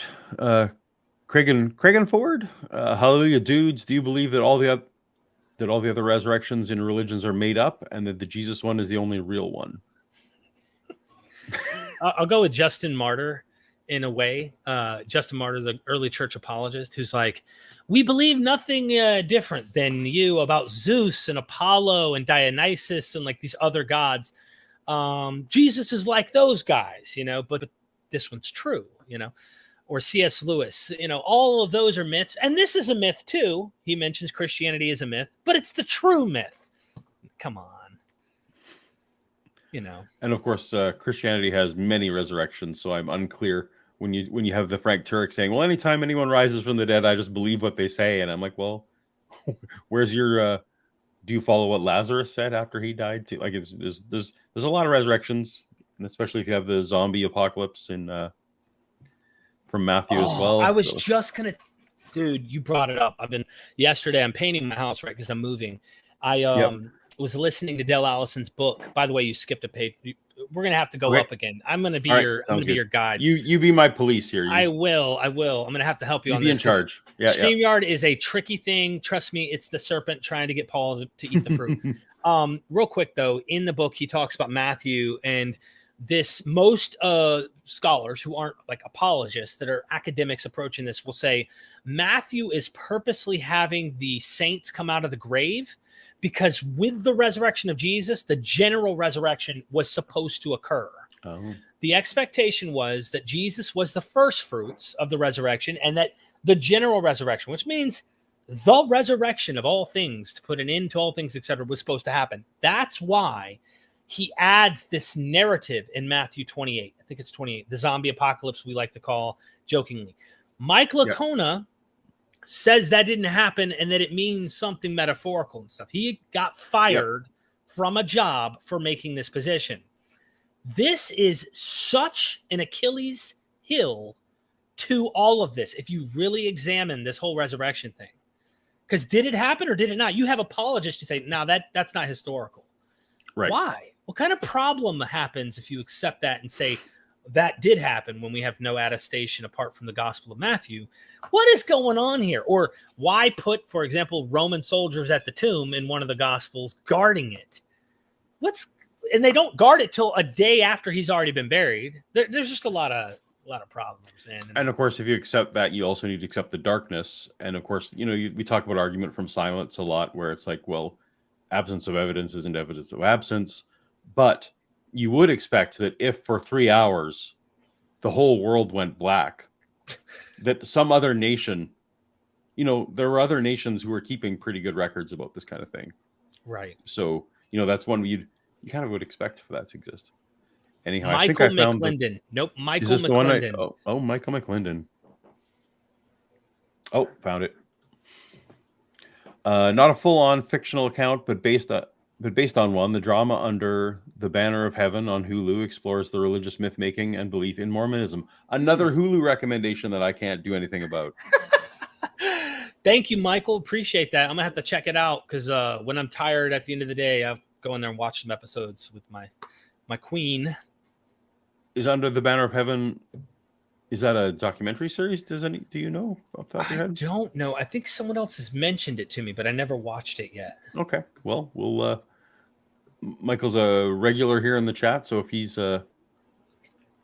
recommending it, I will also see if I can find a above board way in Canada for me to take a look for that.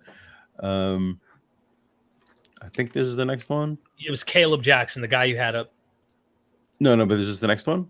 No, they're doing this Caleb's? Yeah, Caleb's. Have it. All right. This is good TV. All right. Paul, are there any mainstream scholars besides Crossan and Ehrman who argue that Jesus was left on the cross or put in a mass grave? Also, hi, Derek. What's up, Caleb? He's a friend of mine. Okay. Mainstream scholars beside Crossan and Ehrman. So, I mean, Dale Allison seems to affirm, at least in general, that that's what would happen most of the time. Mike Licona has affirmed to me on camera that that's what would have happened most of the time. Gary, so no, I guess the answer is no. I'm not aware of others that posit it. But what they all seem to have to do is try and explain that this would have been an exception, or that for some reason that Judea was exempt from the general Roman practices. And they put forth ideas from either other regions to demonstrate that exceptions could be made about certain things, or they talk about post 70 AD practices, which of course things were very different once Jerusalem had been conquered. Mm-hmm. So no, I guess I don't know if anyone else knows any, please put it in the chat.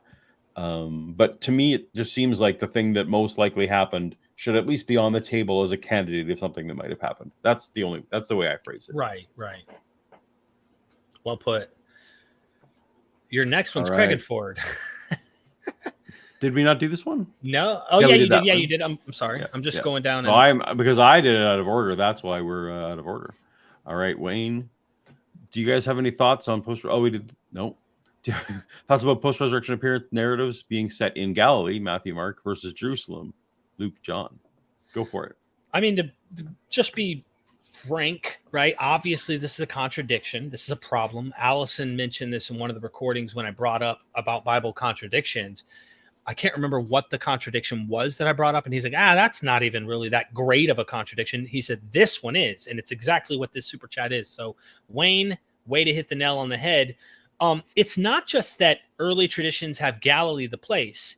Luke and John have Jerusalem the place. And Luke really wants to nail from Jerusalem to Rome because the author of Luke is the author of Acts, according to Crossan. And he made this argument in his latest book, Render Unto Caesar, that I'm pretty convinced of. About Luke chapter 4 is this pivotal.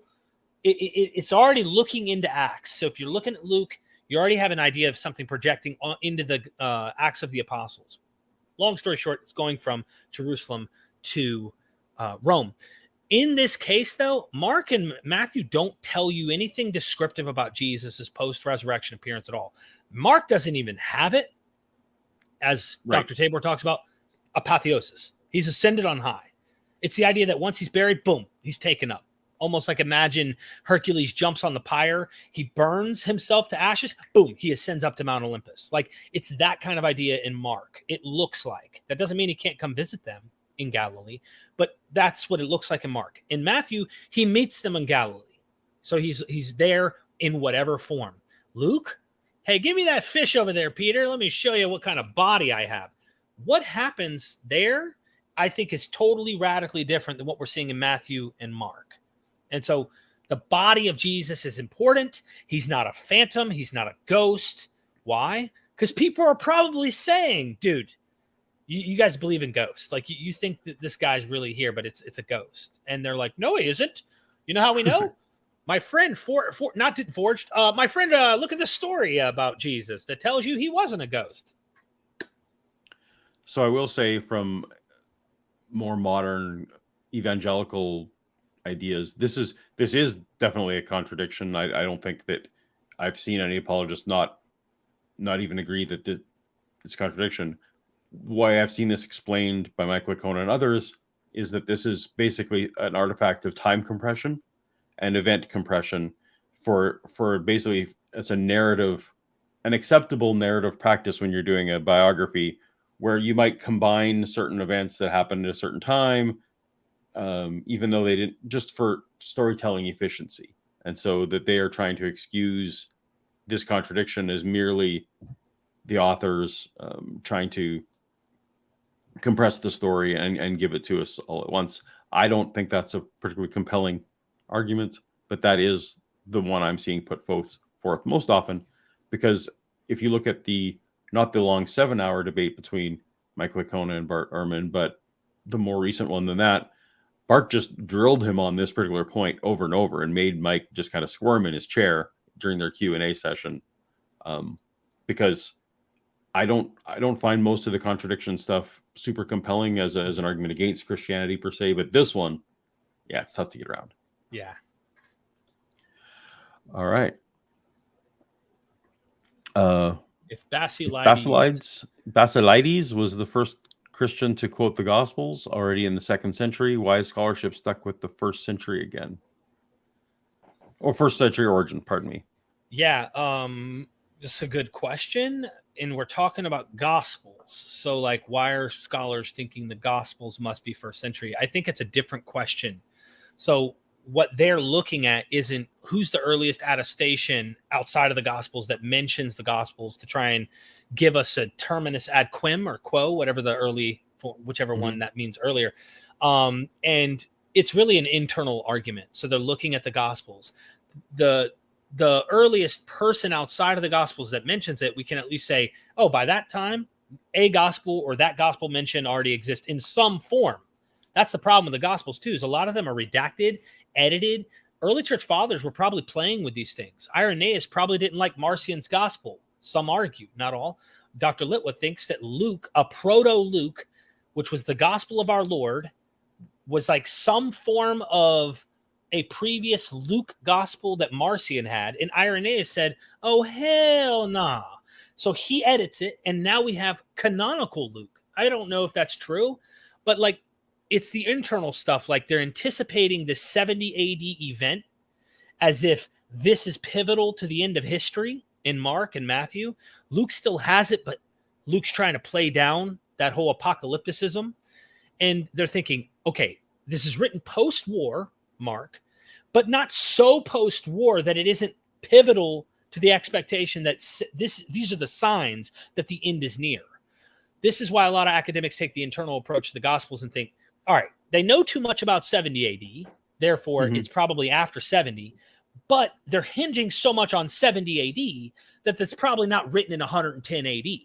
I mean, 40, 50 years later wouldn't make sense about soon, this generation. Right. So that would be the argument, I think, why they're stuck on 1st century origin for Gospels, if that answers the question. And I think your answer is better than the one I was going to give. So yay. I will just tack on the little bit that I think I know what or understand about the arguments here. And that is the distribution of the 2nd century manuscripts as well. Be it like, in Africa and other places that they can kind of estimate how long it would have taken to have that kind of distribution of manuscripts, even though we don't have a ton of them. And that the geographical distribution of them also sort of points back to that would have taken more than just a decade, to do that stuff. I don't know enough about manuscripts and travel and all that kind of thing to vouch whether that's true. It's just a thing I've heard. Me neither. But excellent question. And yeah, I love that, we don't get the names of the Gospels until like 180 AD. So right. I kind of like that there were gospel quotings around that. You skipped Constellation. No, I didn't. Yeah, big $50 one too, man. Sheesh. And thank you for all the super chats. A lot of people watch me. We're now we've derailed the Dale Allison stuff, but that's okay. I'd rather chat with the chat. This is fun. They can go watch the full Dale Allison interview on your channel anytime they want. I made the decision the other day to stop researching Judaism and Christianity and concentrate on the beginnings of astronomy. A lot of stories handed down to us are in the stars. Origins of all this is what I want to know. The Bible is proven false easy. So Constellation Pegasus, I'm guessing that's how you got your channel name as well, or your user handle. Any thoughts about astronomy versus all these other? I think what Constellation is getting at is myth making, going far enough back. Their astronomy, however you want to put this. Yeah. They are fixated on the stars, and oftentimes omens and their beliefs, they correlate to the stars. There's a reason that the saying on earth as it is in heaven, I think, is an ancient motif. They believe that heaven is where you would traverse. A lot of these apotheosis that happen, like Jesus ascend up into the heavens. They traverse the heavens. And even so much so, Josephus himself believed, like Moses, where the Bible says he was buried, and in the Hebrew, it actually kind of implies God buried Moses, but rabbis don't like God getting his hands dirty, so they're like, God can't touch the dead. That's unclean. It goes against their Torah. But Josephus says that Moses actually had an apotheosis and didn't die. This might be why it's Elijah, who never died in the Bible, he ascended, and Moses appear next to Jesus in the Transfiguration. Moses never died. Anyway, that might be it, but you go far enough back, man, everything is like astrological. They're looking to the heavens for signs and things like that. And I think that some people want to argue some of these stories correlate to the heavens, like Samson. Samson's name means little son. He has 7 locks of hair, 7-day week. You cut off his hair, he has no strength. The sun, cut off the rays of the sun, he has no strength. And this might be winter solstice. Who is his lover, but yet his opponent? The moon. And this would be Delilah. And this is fanciful interpretation, I know, but there are people who've taken this serious. She is paid in silver for a reason. Silver would be kind of a way of saying the moon. It's not gold like the sun, it's silver. And so there's this possible astro-theological significance to the narrative of Samson and Delilah. I don't know. You go far enough back, maybe there's something to it.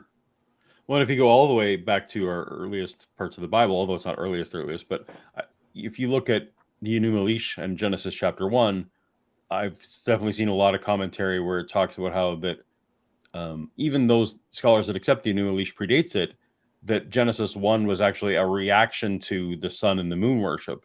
And that what the author of Genesis chapter 1 was trying to do was say, okay, you worship the sun and the moon, but my God made the sun and the moon. Yeah, that could be the case. So what my God's better than your God kind of a thing, which goes to the whole polytheism of the Old Testament, which we're not going to get into today. Well, that's pretty brief. You could easily discuss that, but I'm not. Oh, yeah. Can you provide sources for the tradition the Jews would rise from their graves after Messiah comes? I can't find any. After the Messiah comes? Well, I think that's the whole... I think are they referring to just the whole general Jewish notion that there would be a single resurrection? Do you think that's what he's referring to? I think that what we find in Christianity with Jesus being the individual who rises from the dead is unique.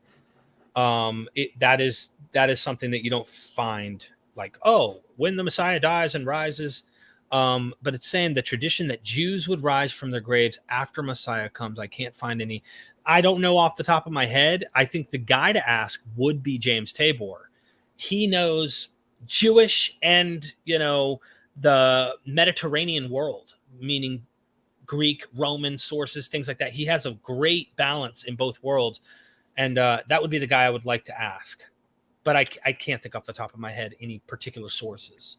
Yeah, and I'm also trying to think, like, the Messiah was largely supposed to be a political / military leader, right? Like, I don't, as I recall, putting my Jesus hat back on, I don't recall even this whole general notion. To me, it always felt like Jews they weren't thinking in terms of a resurrection. They were thinking in terms of, political victories on this realm. So for Messiah specifically, anyway. But look it up. Unfortunately, Derek and I can't help you on that one. Evidence from JJ2 Mundale, evidence to support the rebellious themes among the Jesus crowd. Resurrection makes sense if you're trying to hold a movement together to boot out Romans. Interesting. I think they're trying to get at Jesus being a rebel. I think evidence to support rebellious themes among the Jesus crowd. I've heard, I just did an episode with Steve Mason, who's a Josephus scholar, like expert on Josephus, but also getting into the zealots, getting into these radical Issachari, the people that were holding daggers who would go even in broad daylight in these large crowds and like shank you and then like walk away and you're on the ground. Everybody's like, what happened? And you're dead. There have been scholars who've tried to say, Iscariot, Judas Iscariot. Iscariot is like a code, a garbled term for Sicarii. So he's a dagger man or something. But like that got shot down by Steve Mason. He's like, no, that's not the best Occam's razor explanation. Crossan thinks that the Jesus movement was more of a protest rather than a militant type thing, because he shows in Josephus that if they were militant, there would have been 12 crosses, not with just Jesus on there. There would have been all the apostles that would have been crucified along with Jesus if they were rebellious in that sense. But there are some academics who think that when Jesus says stuff like, I did not come to bring peace, but I came to bring a sword, they take that literally. And they think Jesus is saying, he have a sword. Or why is Peter carrying a sword? Or when Jesus says, sell your cloak and buy a sword. Why do you need a sword? But then he says there's 2 swords. Oh, that's enough. What's going on? Why do you need a sword? Or why does Peter have a sword on him when he cuts one of the high priests or one of the, I don't know who the people's men are, ear off? Why is he carrying a sword? Well, some say that the early movement was this sword-wielding group of Jews who may have been militant. Those are just a few things. I can't really think of too many off the top of my head, though. And I've always viewed it as the opposite in terms of, it seems to me like a lot of Christianity is dealing with the events of 70 AD where the temple was destroyed and they lost, right? And so it's how do we salvage our special place of Israel in light of the fact that the Romans actually beat us. Like, I think you and I both agree that almost the entire New Testament was written after 70 AD. And so as a result of that, it is more an explanation of how we are continuing to be the specialness of the world in light of the fact of our military defeat. Like I kind of see the opposite. I don't see the rebellious themes. I more see, I don't think they're trying to boot Rome out at that point. And especially when it becomes popular in, the 4th century, that's at the Romans' hands, right?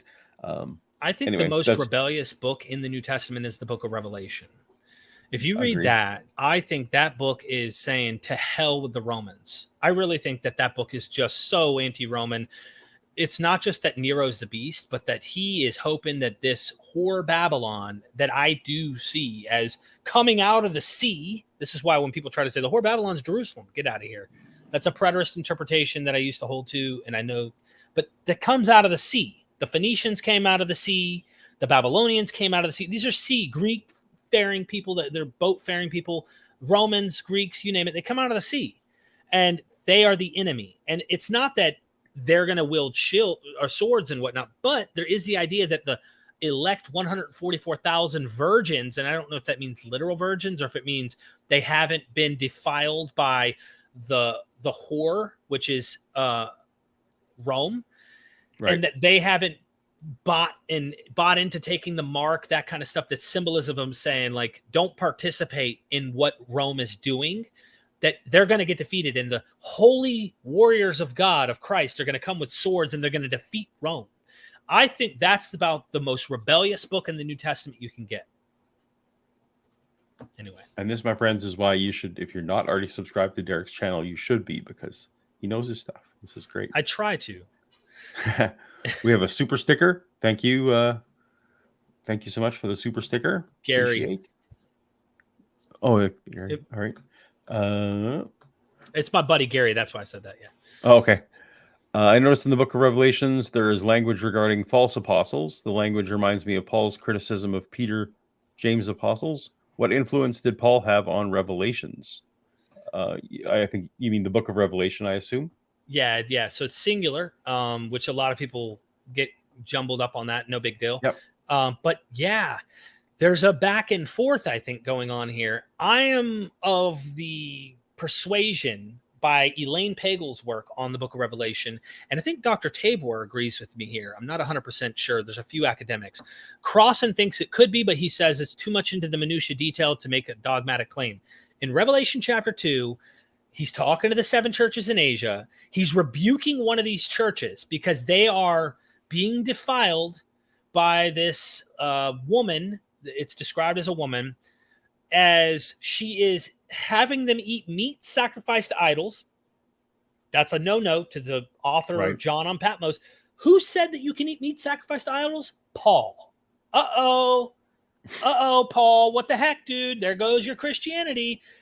So you're not supposed to eat meat sacrificed to idols, and of course, commit adultery. Whatever that might mean, I don't think it means necessarily sexual. I don't know. But there's a lot of reasons to think this person would not have viewed a kind of Pauline Christianity, or at least what became Pauline Christianity, because a lot of letters are forged into Paul. They just go a little further than Paul himself. And you wonder, is this a jab at Paul? You don't know that. But maybe they're going back and forth. Oh, those super apostles. And I bet you if we were to interview those other apostles, they'd probably be like, oh, that phony fake apostle Paul. Could be. False apostles. Absolutely. Yeah. And rather than, I think I have the same instinct as you, that rather than saying that Revelation was in some way inspired by Paul, it may well be a counter measure to the Pauline teaching, as opposed to inspired by it. Just like, a lot of the, there were clearly letters going around that Paul addressed that were countering his teachings. And this, I think Revelation may well just have been one of those. So. Actually, absolutely. There's so much I could say about this. I don't want to burn you out on. Uh-oh. I lost my... it's Camille. Camille's the next There's one. the next one. I don't think Jesus eating fish in Luke is apologetic against non-Christians saying he was a ghost, because Greek ghosts ate fauted people. What's fauted? Is that a word I don't know? Let me see something here. Yeah. Against non-Christians saying he's a ghost. I think Fauted. I don't know. Okay. I don't know. Maybe. Sorry. It just they ate. They may have fought people. They may have argued with people and even had sex. That makes sense. It's against Docetists, fellow Christians. Interesting. There's a good point, Camille. This is a good point. I mean, maybe I'm making much to do with it. I know Hercules, once he jumps on the pyre, like I talked about, and ascends, he has an apotheosis. He then goes on to procreate after his death and ascension. So you're like, how is he procreating? He doesn't have a body. Actually, they believed he did have some kind of body. It may not have been this flesh and blood body, but they believed it was some kind of body. So it could be that. And Docetists rejected that Christ had flesh. In fact, 1 John, which goes along with, I think, the John of the Gospels kind of ideas, in the Gospel of John is trying to reject this idea. So is Luke using John, or is John using Luke? Either way, I think Camille's onto something, that the early church, there's some heretical sects, according to these authors, who believe Jesus did not have flesh, which is why in 1 John they condemn you. We beheld him, and you're denying he even has the flesh. Like he wasn't even a physical human. That's a problem. And they're trying to prove he was physical by going a step further, in my opinion. And I also think it's a good observation to say that, a lot of the Christian work wasn't evangelistic in terms of trying to win a skeptic, right? Just as Camille kind of said there, they weren't writing to try and convince skeptics. They were doing a lot of internal theology, because most of the world were theists.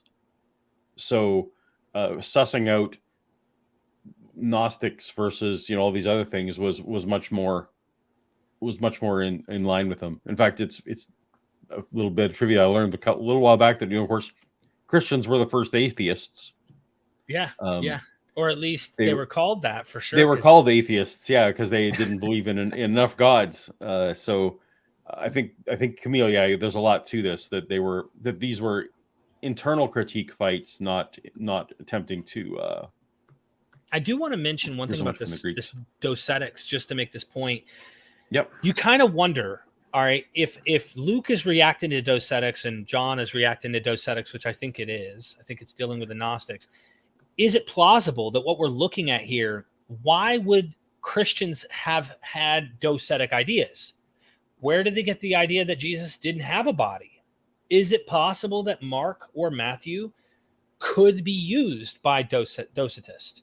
Is Paul leaving leeway, if you will, to some of these groups. I think Corinthians is a reaction. Even the 1 Corinthians 15 is a reaction to a group of people who are kind of not on board or not familiar with the idea of Jesus resurrecting and having some kind of body. So I don't know what to make of all of it, but Luke and John want to make sure that you don't have Matthew or Mark. They want you to really know this guy has a body, maybe because Matthew and Mark leave it out. Good point.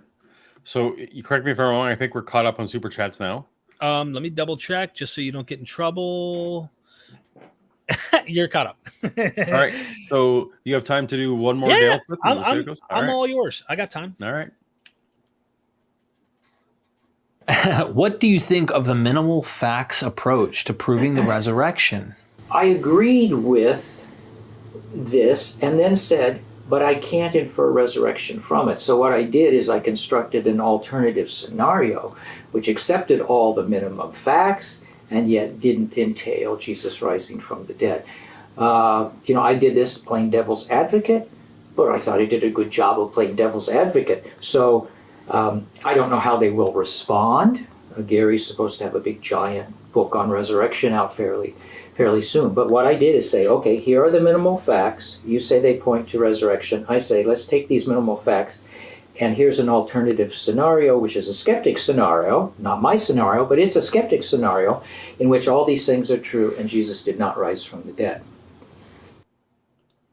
I love that little shrug you did at the end there. Well, Yeah, I mean, so that's a TLDR. Like, that's a short version of the video I put out this morning.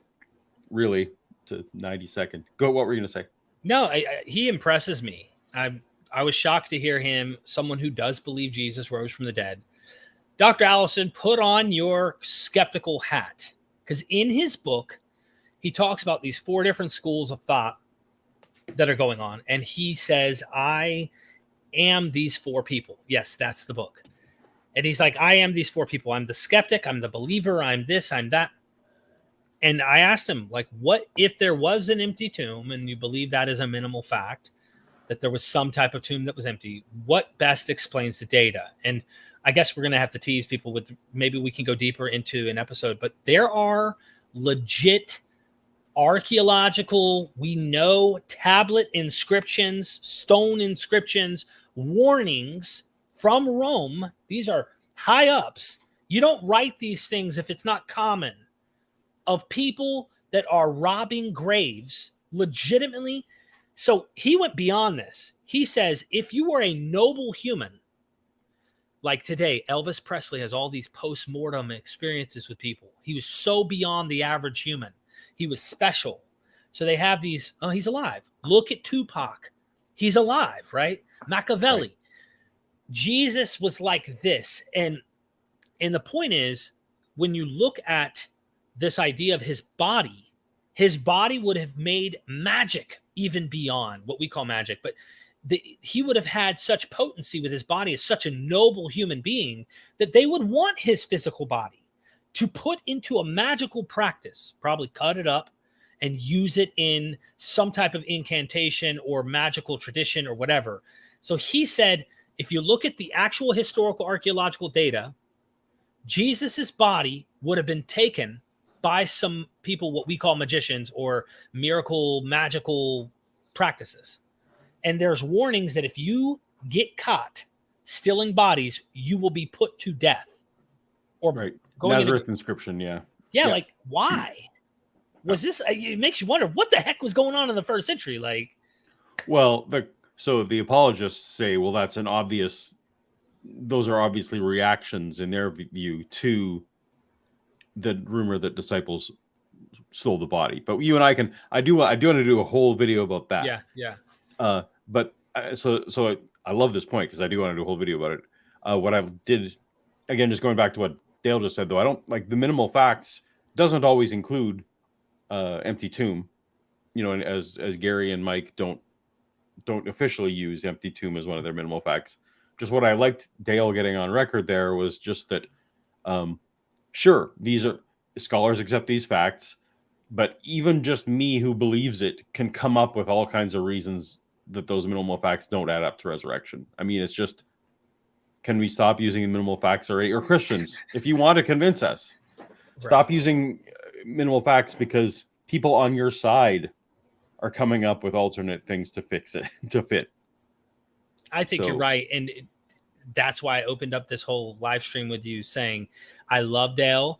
Dale tells you his bias up front, and he tells you, like he told me in 1970 something. That's all I remember when he said he had an experience, and that he still has experiences, he said. So, it's about that experience that leaps him to the conclusion. Exactly. Mark writes, can we compare any contemporary first century Jewish writings to the New Testament to see if they glean any truth or obvious contradictions? I think the only first century Jewish writings we have are Philo and Josephus. And that's granting that, what you're finding in them is from Philo or Josephus. And of course, they're not in Hebrew or Aramaic. Those are actually in Greek as well. So it makes it, although I guess that makes it easier to compare with the New Testament writings, because those are also in Greek. Obvious contradictions. So I'm not aware of obvious contradictions. I am what does fascinate me, and I do want to do another video about it at some point, is the places where it looks like Acts may well be using Josephus as a source. Because some of the stuff that we find in those first century writings are it just looks like potentially that's the case. So I'm not aware of any. It'd be a great place to look. I'm sure people have done that. Though, as Derek points out, the real problem is that we have very limited writings from the Jewish people at that time, because frankly, it was a very small percentage that could write, and they weren't in a position of power to have their writings that they were doing to be transcribed and carried forth to today, right? Like, that's one of the problems that we have. So. I think there's a Jewish historian that was historians kind of compete in a way, that was kind of a competition to Josephus, and we don't have that Jewish historian preserved. I like in the super chat, Mark, where you asked, can we glean any truth? See, we're skeptics, right? So you would say, oh, the glass is half empty kind of guys. He's looking for problems. Sure, we use the scientific method. We're interested in poking holes. But I think it's important to be balanced as skeptics, where we go, okay, is there anything we can verify? Sorry, my wife just started a car, so if you hear background noise. Is there anything you can verify using Josephus or Philo, places, people, whatever, and not necessarily say Mark or Matthew or Luke or John know Josephus? That's the problem, because some of these academics like Steve Mason point out there's things that Luke uses in his gospel and into Acts that really play no role in the narrative that he's writing, but play super significant meaning in Josephus. So it's like if you were writing, Apologia wrote in his diary or a history, you were writing a history about the disco dance on Wednesday night. Why is that important? Well, because people wore wigs, and there's something about wigs that you have a fancy for, okay? And I'm copying you, and I have to mention something about the wigs or whatever it is about this disco dance. I don't know why I'm even using this analogy. I'm just. This is going to make a great thumbnail if we ever do this. Yeah. But my point is I am writing about something that is relevant to dances or wigs or whatever, but I added this fact in that is from your writing that plays absolutely no importance in the narrative I'm writing in Luke Acts. Why did I even add that in there? It's kind of like a slip up of showing your signature. Oh, crap, there's Paul seeping through my gospel. And I want to give credit and say they knew about places, they knew about things that you would kind of need to know the area, or at least be reading sources that are aware of certain pools that were destroyed post-70. Well, how did they know about these local pools?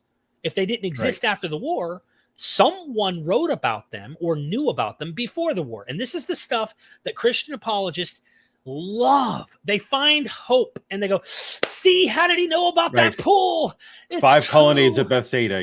Yeah. And we want to be fair and go, well, they did know about it somehow. And we don't want to be hyper skeptics who can't grant that someone knew about this stuff, but where did they learn it from? And I guess you picked up a good point in Mark's question that I wasn't thinking of. I was thinking initially jumped to contradiction, so my apologies there. There It's are okay. so we learn a lot. Like we do learn about like Herod and Pilate and Quirinius, like some of the people who were governing in Judea at the time. Definitely there we get, if you want to accept both narratives as completely true, there is some fleshing out of what kind of person Herod was. He was not a nice dude. You know, he would send his own people, for example, into the Jewish crowds, you know, disguise the civilians Mm-hmm. so that he could better ambush and glean things like there. Yeah, so you know that may well fit with then. Are you talking Oh, about might Pilate? he? Oh, I was talking about Pilate. Pardon Yeah, me. yeah, yeah. It's Yes, okay. Pilate. Herod was also another. But Herod was also, Yeah. yes, thank you. We learn details about some of these things to flesh out, you know, what some of that stuff was like, and some of it does. While it doesn't directly corroborate, it would be in the realm of, oh, this seems somewhat consistent. So I shouldn't. I was flippant to say there isn't any, but Thank you yeah, for that excellent super question. chat. Excellent Yeah. question. All right, we have Vesper. I think the real Jesus was Judas of Galilee, Judas Iscariot in the Bible. Romans substituting him with Vesposition and Titus as resurrection. Thoughts? This is not in my wheelhouse. Do you know what Yeah, he's I've referring to? heard there's a couple things going on here. So Judas the Galilean, and there's a non-violent, according to Crossan and others, that there's a non-violent Jew that may have been trying to cleanse the temple or was involved in this act somewhere around 6 okay. BC, if I'm not mistaken. I could be wrong about the date. Maybe it's 4 BC, but he gets captured. And, you know, a lot of people think there's a lot of common comparisons to this kind of person. He's a Jew. I mean, what do you expect? Sure.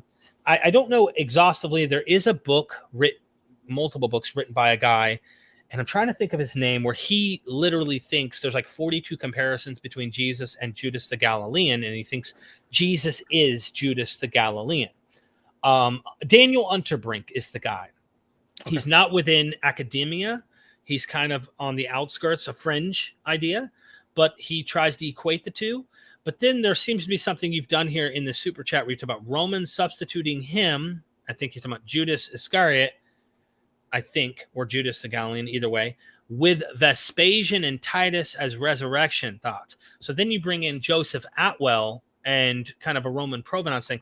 I don't buy it. I mean, honestly, there's a lot to unpack in this and trying to explain. I know that they try to say when Jesus talks about the Son of Man coming in Mark, that they think that Son of Man is actually Vespasian that comes and actually wins and conquers. And why? Well, if you read Josephus, this is a Jew, he says that the Jewish Messiah is Vespasian. So he, like, it in Josephus actually says they thought he was going to be an ethnic Jew from their tribe. But the way Josephus interpreted it was saying, no, he would come from the region, not that he was an ethnic Jew, therefore wiggling in the prophecy a way of saying a non-Jew Vespasian, the emperor, was the Messiah, kind of like Cyrus the Great. You know, the Persian king was the Messiah of Israel. I don't buy it, because I'm not thinking that all of this literature is interconnected. I think we need to be more careful about parsing the literature and saying, hey, this author has a different understanding.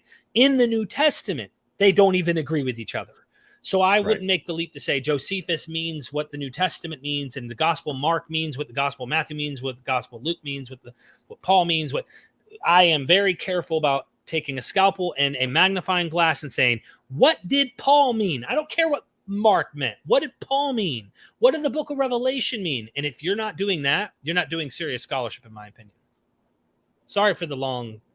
No, it's great, because you know I know next to nothing about that. Unfortunately, for me, my kind of path after Christianity was still to try and grant as much of it as I can. So some of these more some of these ideas where we're exploring all these other different ideas I'm not as familiar with, because they're just not as part of what I'm interested in. So I love hearing about them for sure, and I'm Paul, gonna have to follow up now and do some research. You engage with apologists, and that's what I love about you the most. You get in the sandbox, put on the gloves, and engage. And that's your specialty, like your video today on Lydia McCrew. Amazing. I love it. Appreciate it. All right, well, let's take one more hit from Dale. What can we be confident in about the activities of the original 12 disciples after the death of Jesus? My answer to that is not much. And all you have to do is take some of the names out of the lists of the 12. And so we know something about Peter, we think. And we know a few things about John. John shows up in the book of Acts, and there are traditions about him in Ephesus and so on. Then James, the son of Zebedee, there's the story of his martyrdom in the book of Acts. But then try to think beyond that. I mean, what happened to Matthew? The answer is we have only legends. Actually, years and years ago, I decided to look at early church traditions about Matthew. And what I discovered is that they were all different. In other words, there didn't seem to be any memory at all. People were just making things up. So, if Matthew didn't have anything to do with the first gospel, we don't know anything about him. Bartholomew, tell me all about Bartholomew. Well, nobody knows anything about Bartholomew. Thomas, well, there are traditions. Maybe he has a memory that, he goes off to India, but it's shrouded in legend and hagiography, and you can't do much. And as for the rest of them, Thaddeus, Tom, the answer is we don't know anything about these people. The way I think about it is what if a couple of these people, or three of them, at some point, after 2 years said, we're going to chuck it in now. We're not very good evangelists. We're going back to Galilee. I'm going to I'm going to fish or be a carpenter, whatever. We wouldn't know anything about them. So we don't know that, we don't know what happened to most of these people. We don't know how faithful they were. We don't know what their theologies were. Did they all agree, exactly with Peter? What we do know is that every single one of them in legend gets martyred. But as I've pointed out, this was just read out of Acts 1. Jesus says, "You will be my witnesses." The word for witnesses is also the word for martyr. And Jesus says, "You will be martyrs." And so, of course, church legend has them all being boiled in oil or their heads cut off or, whatever it is. And it doesn't mean there might be some memory in some of these legends, but I, for the life of me, can't figure out how to fish it out. Exactly. Delicious, right? I love him. But I would go even a little bit of a step further and say, just like the legends, I'm not so sure what we can fish out of the Gospels with confidence either. I'm not saying it's not possible. I'm not right. But as he acknowledges, like even if you took the Gospels as completely accurate, 100%, we don't know what happens to most of those. We don't know what happens to these people, even if we take Acts as completely reliable. Most of them disappear from reliable history, which is what I've been saying all along. So I loved hearing Dale affirm that because, even though I think that what happened in the first 4 chapters is probably, legendary, that's all we got. There's something interesting about this statement that he talked about, the word martyr for witness gets martyr. I recently interviewed Candida Moss, and she talks about this in The Myth of Persecution, but she pointed out that they ended up redefining this term later in the next 2-3 centuries of Christendom, where what was happening is Christians were actually appearing in court a lot. They were actually becoming witnesses. In fact, if you read the Gospel of Luke, it talks about this. It talks about it even in Matthew chapter 10, where it's like, and you will appear before kings and you will have to be witnesses, things like that. And it's like, they're ending up in like jury situations. They're ending up in court a lot to have to defend this Christian notion that they have for whatever reason, the legalities of why, they have to be in hiding to worship and things like that, or their meetings were whatever the reason may be. There's a lot of reasons why they're ending up in court. So they're witnesses and they feel like they're being persecuted. So that word goes from witness to martyr really quick as soon as someone gets actually condemned to death in court because they're breaking the law according to Roman practice. That term changes over time. But I love what you're pointing out, because what can we know? And I think that Dale would know a thing about Matthew, being he wrote a 3-volume commentary on the Gospel of Matthew. He knows his stuff. Yeah. And he casually throws out there, assuming he didn't write Matthew. Right. I mean, No, he doesn't even know who wrote it. No one does. Right. If he didn't write Matthew, then we know nothing. which is what makes him a great candidate to have written a gospel where he, in the third person, where he doesn't even know his own story of how he came to meet Jesus. He had to copy that from somebody else. Yeah, man. We're on the right path, I think, of trying to be fair as well as honest with this evidence. All right. I don't think I missed any super chats, so we'll go to the last clip.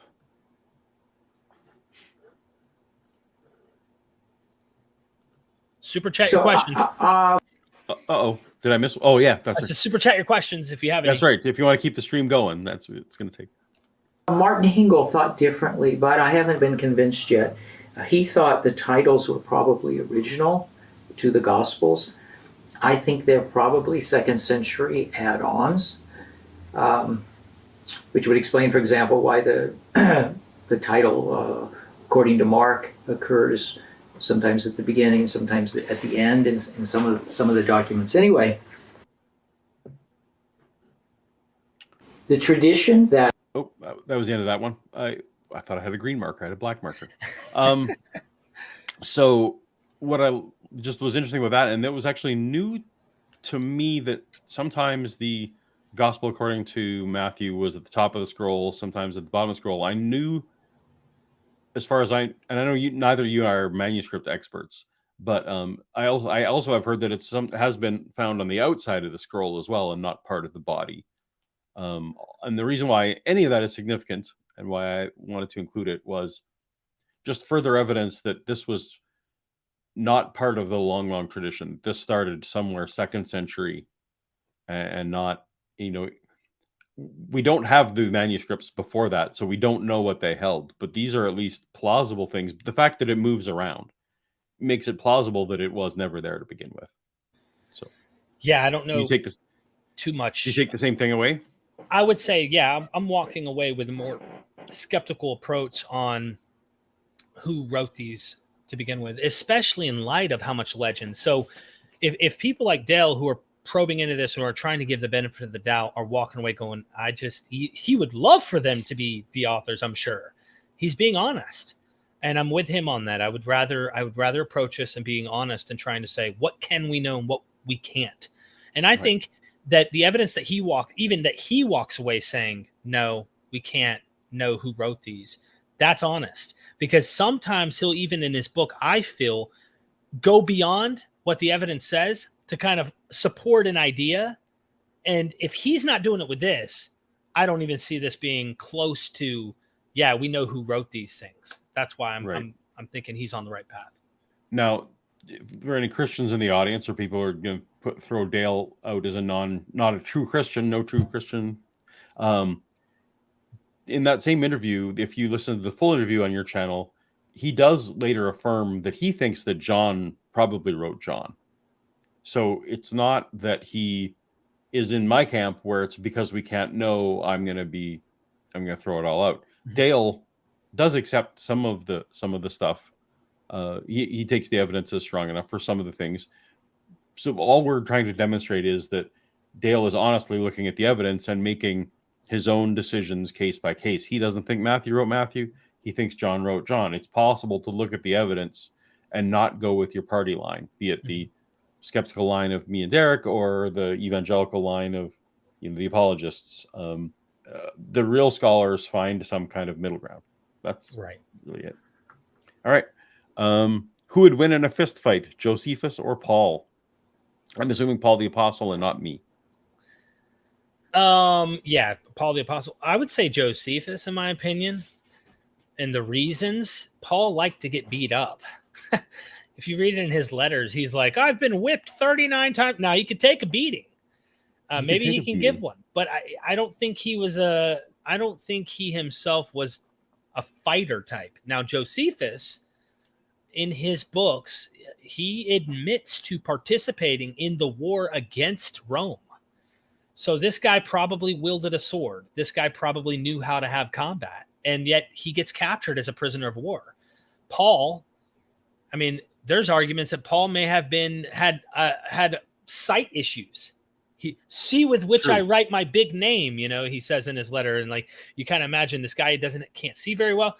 Josephus, come on, man, like you can't even see.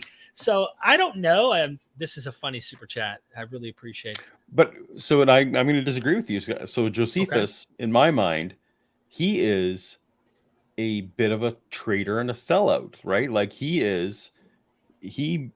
basically weaseled his life because he was educated enough to write. He kind of abandoned his side, went with the enemy, and worked for the enemy for the rest of his career. In kind of a cowardly way, and sort of wrote disparagingly about his people. Although I know he seeded in things to try to make Rome think that maybe the Jews weren't as bad as was normally held there. He just seems like more of a guy who's just he seems like more of a weasel type to me, that he's gonna go with whatever power is in terms right now. Whereas Paul was standing up to people, and he's like, I know you're gonna kick. I know you're gonna. I'm not going to swear on my own channel, but I'm going to get the crap kicked out of me if I go into these towns, but I'm going to do it anyway. And so maybe he's a bit of a Rocky type where he's like, I'm going to be the last one standing, because I don't know. Well, I think Paul wins. I want to fight you back on this for one reason. Do it. Okay. So what Paul might have dealt with was some type of punishment from synagogues.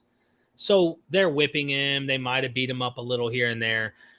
You're facing a Goliath when you're talking about Rome. And if he was a prisoner of war, imagine POWs in the Korean War or in World War II or something, the kind of torture that may have been involved. I'm not going to consider someone a coward because they broke in the midst of something like that. I imagine maybe they were reluctant or resistant at first. They're going to give in at some point or die. And I wouldn't want to consider someone who's in that kind of predicament a coward because they did that. Maybe they really are convinced. Remember, they believe, right? So they're superstitious. Why are we getting our butt kicked? What if he's convinced at this point that really not only does he not want to die to save his own skin, I think almost anyone, average people, would be what we would call cowards at that point. I wouldn't want to paint someone who's in that kind of situation a coward. I can't imagine what they're under, what kind of pressure they're in. So it's kind of a sad thing that we would just say, what a piece of crap backbiter. Let someone start ripping, just pretending here. I'm making up something. Imagine someone starts tearing your fingernails off one by one to get you to change your mind. And you finally do. Oh, you coward. I don't know, man. I don't know if you're a coward. I don't think that's what happened to Josephus. I think Josephus, I don't think Josephus was actually tortured. I think what he was trying to do was avoid that fate. He was probably trying to avoid that fate. And I don't know. What would you do? I mean, put yourself in his shoes. Here is the Roman. I am completely a pacifist, so I completely would have gone along. And that's why I guess if they were going to fight me. I'm just kidding. No, but let me. This is the longest super chat we're going to discuss of the whole thing. So, but Paul, think about what Paul was doing prior to his conversion. Right. He was out presumably with a posse, with a squad who was out going and hunt. Like he was a hunter, man. Like he was hunting. Like he had a predatory nature to him that I don't see in Josephus. I'm just coloring my perception there. Right. Paul was a predator on both sides of the things, whereas Josephus was more of a survivor. I mean, Josephus was in the war. He was fighting against the Romans and then got captured. So I mean, obviously we're speculating here, but I do think you're right. Maybe Paul could kick his, I almost said it. I was arguing one time, but what you actually got me at was definitely Paul later on in life seems to have some physical ailments. So these would need to be Josephus in his prime versus Paul at his prime. We should make a video game and include Josephus and Paul and see what happens. Exactly. Well, thank you so much, See Truth, for our most illuminating discussion of the night. So I was wrong. We do have one more clip of Dale, so we'll go to that. We do have a super chat too, just in mind. Oh, did I miss one? Logan Fisher. Oh, there we go. I need to get this back to this view. Jesus' tomb was empty on day 2, not 3. Error? This is a problem. The Gospels don't agree when he exactly was crucified. And even then, Sunday morning from Friday evening, you kind of go, that's not 3 days. Which is why in my tradition, there was a lot made to do of a special Sabbath that happened on Thursday. I don't know if you've heard that discussion about whether that particular year in Passover there happened to be 2 back-to-back Sabbaths. Right. To push. So the Good Friday to Sunday is obviously ridiculous and a problem, right? Because it's not 3 days and 3 nights, as Jesus predicted. Just as so, you can't go with the Jewish counting of days to get yourself out of it. But yeah, like 12-hour days or something. Exactly. So, but I've seen evangelicals definitely go with the special Sabbath to as happens. You can harmonize if you. Depending on the lengths you're willing to go, you can harmonize almost anything. So I think it's an error. I think Derek thinks it's an error. But I think that at best 3 days may be an idiom or something. Like if you're going to give it some granted an idiom or something, or it's a common motif, whatever at best. I think that's what a lot of evangelicals would say. That one more troubling passage is where Jesus himself says, back to your Jonah thing, just as Jonah was 3 days and 3 nights in the belly of the fish. Sure sounds like 3 days and 3 nights takes a full 72 hours, but whatever. We got one more, man. Lord. Thank you for the super chat, Logan. We have one more coming in from my Lord. Oh my goodness. That's very generous. Thank you, my Lord.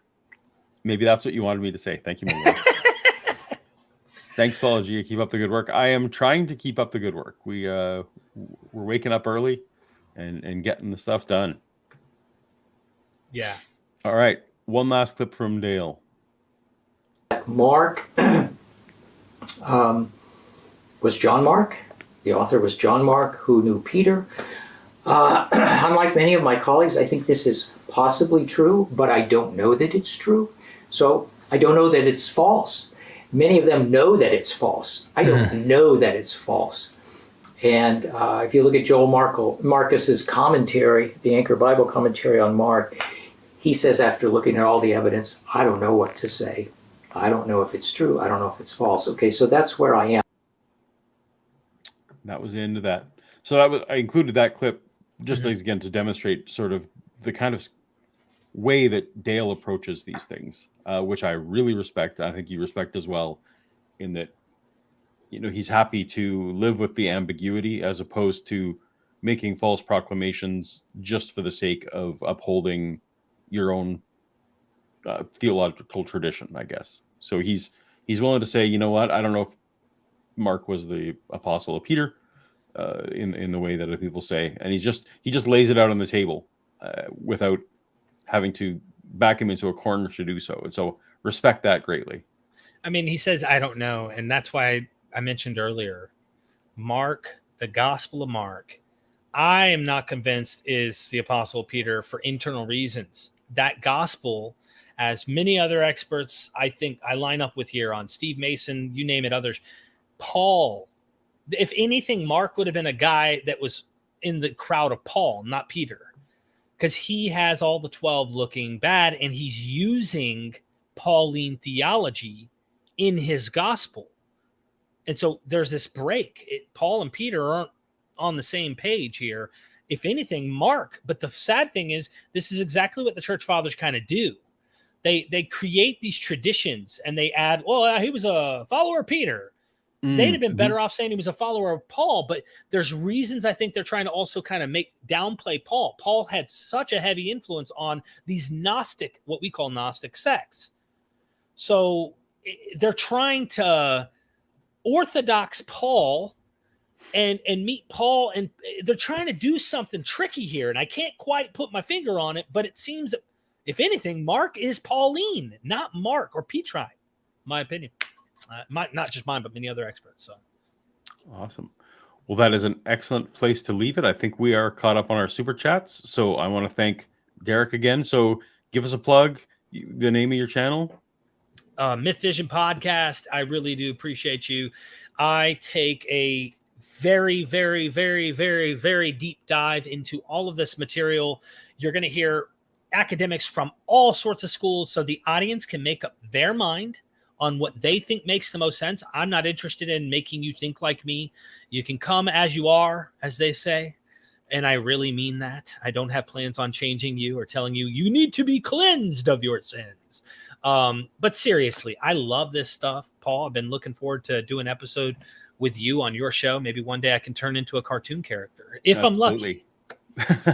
And I just want to say thank you for all the times where you have allowed me to bounce things off of you or ask you, what the best resource or something is. You have been a behind the scenes resource for this channel for several years now. And I want to get a chance to thank you publicly for that. That's great. And we'll get you in front of the cartoon sketch sooner rather than later for sure. Thank you, man. All right. Well, so as soon as you're done here, head over to Derek's channel and we'll see you next time. Later.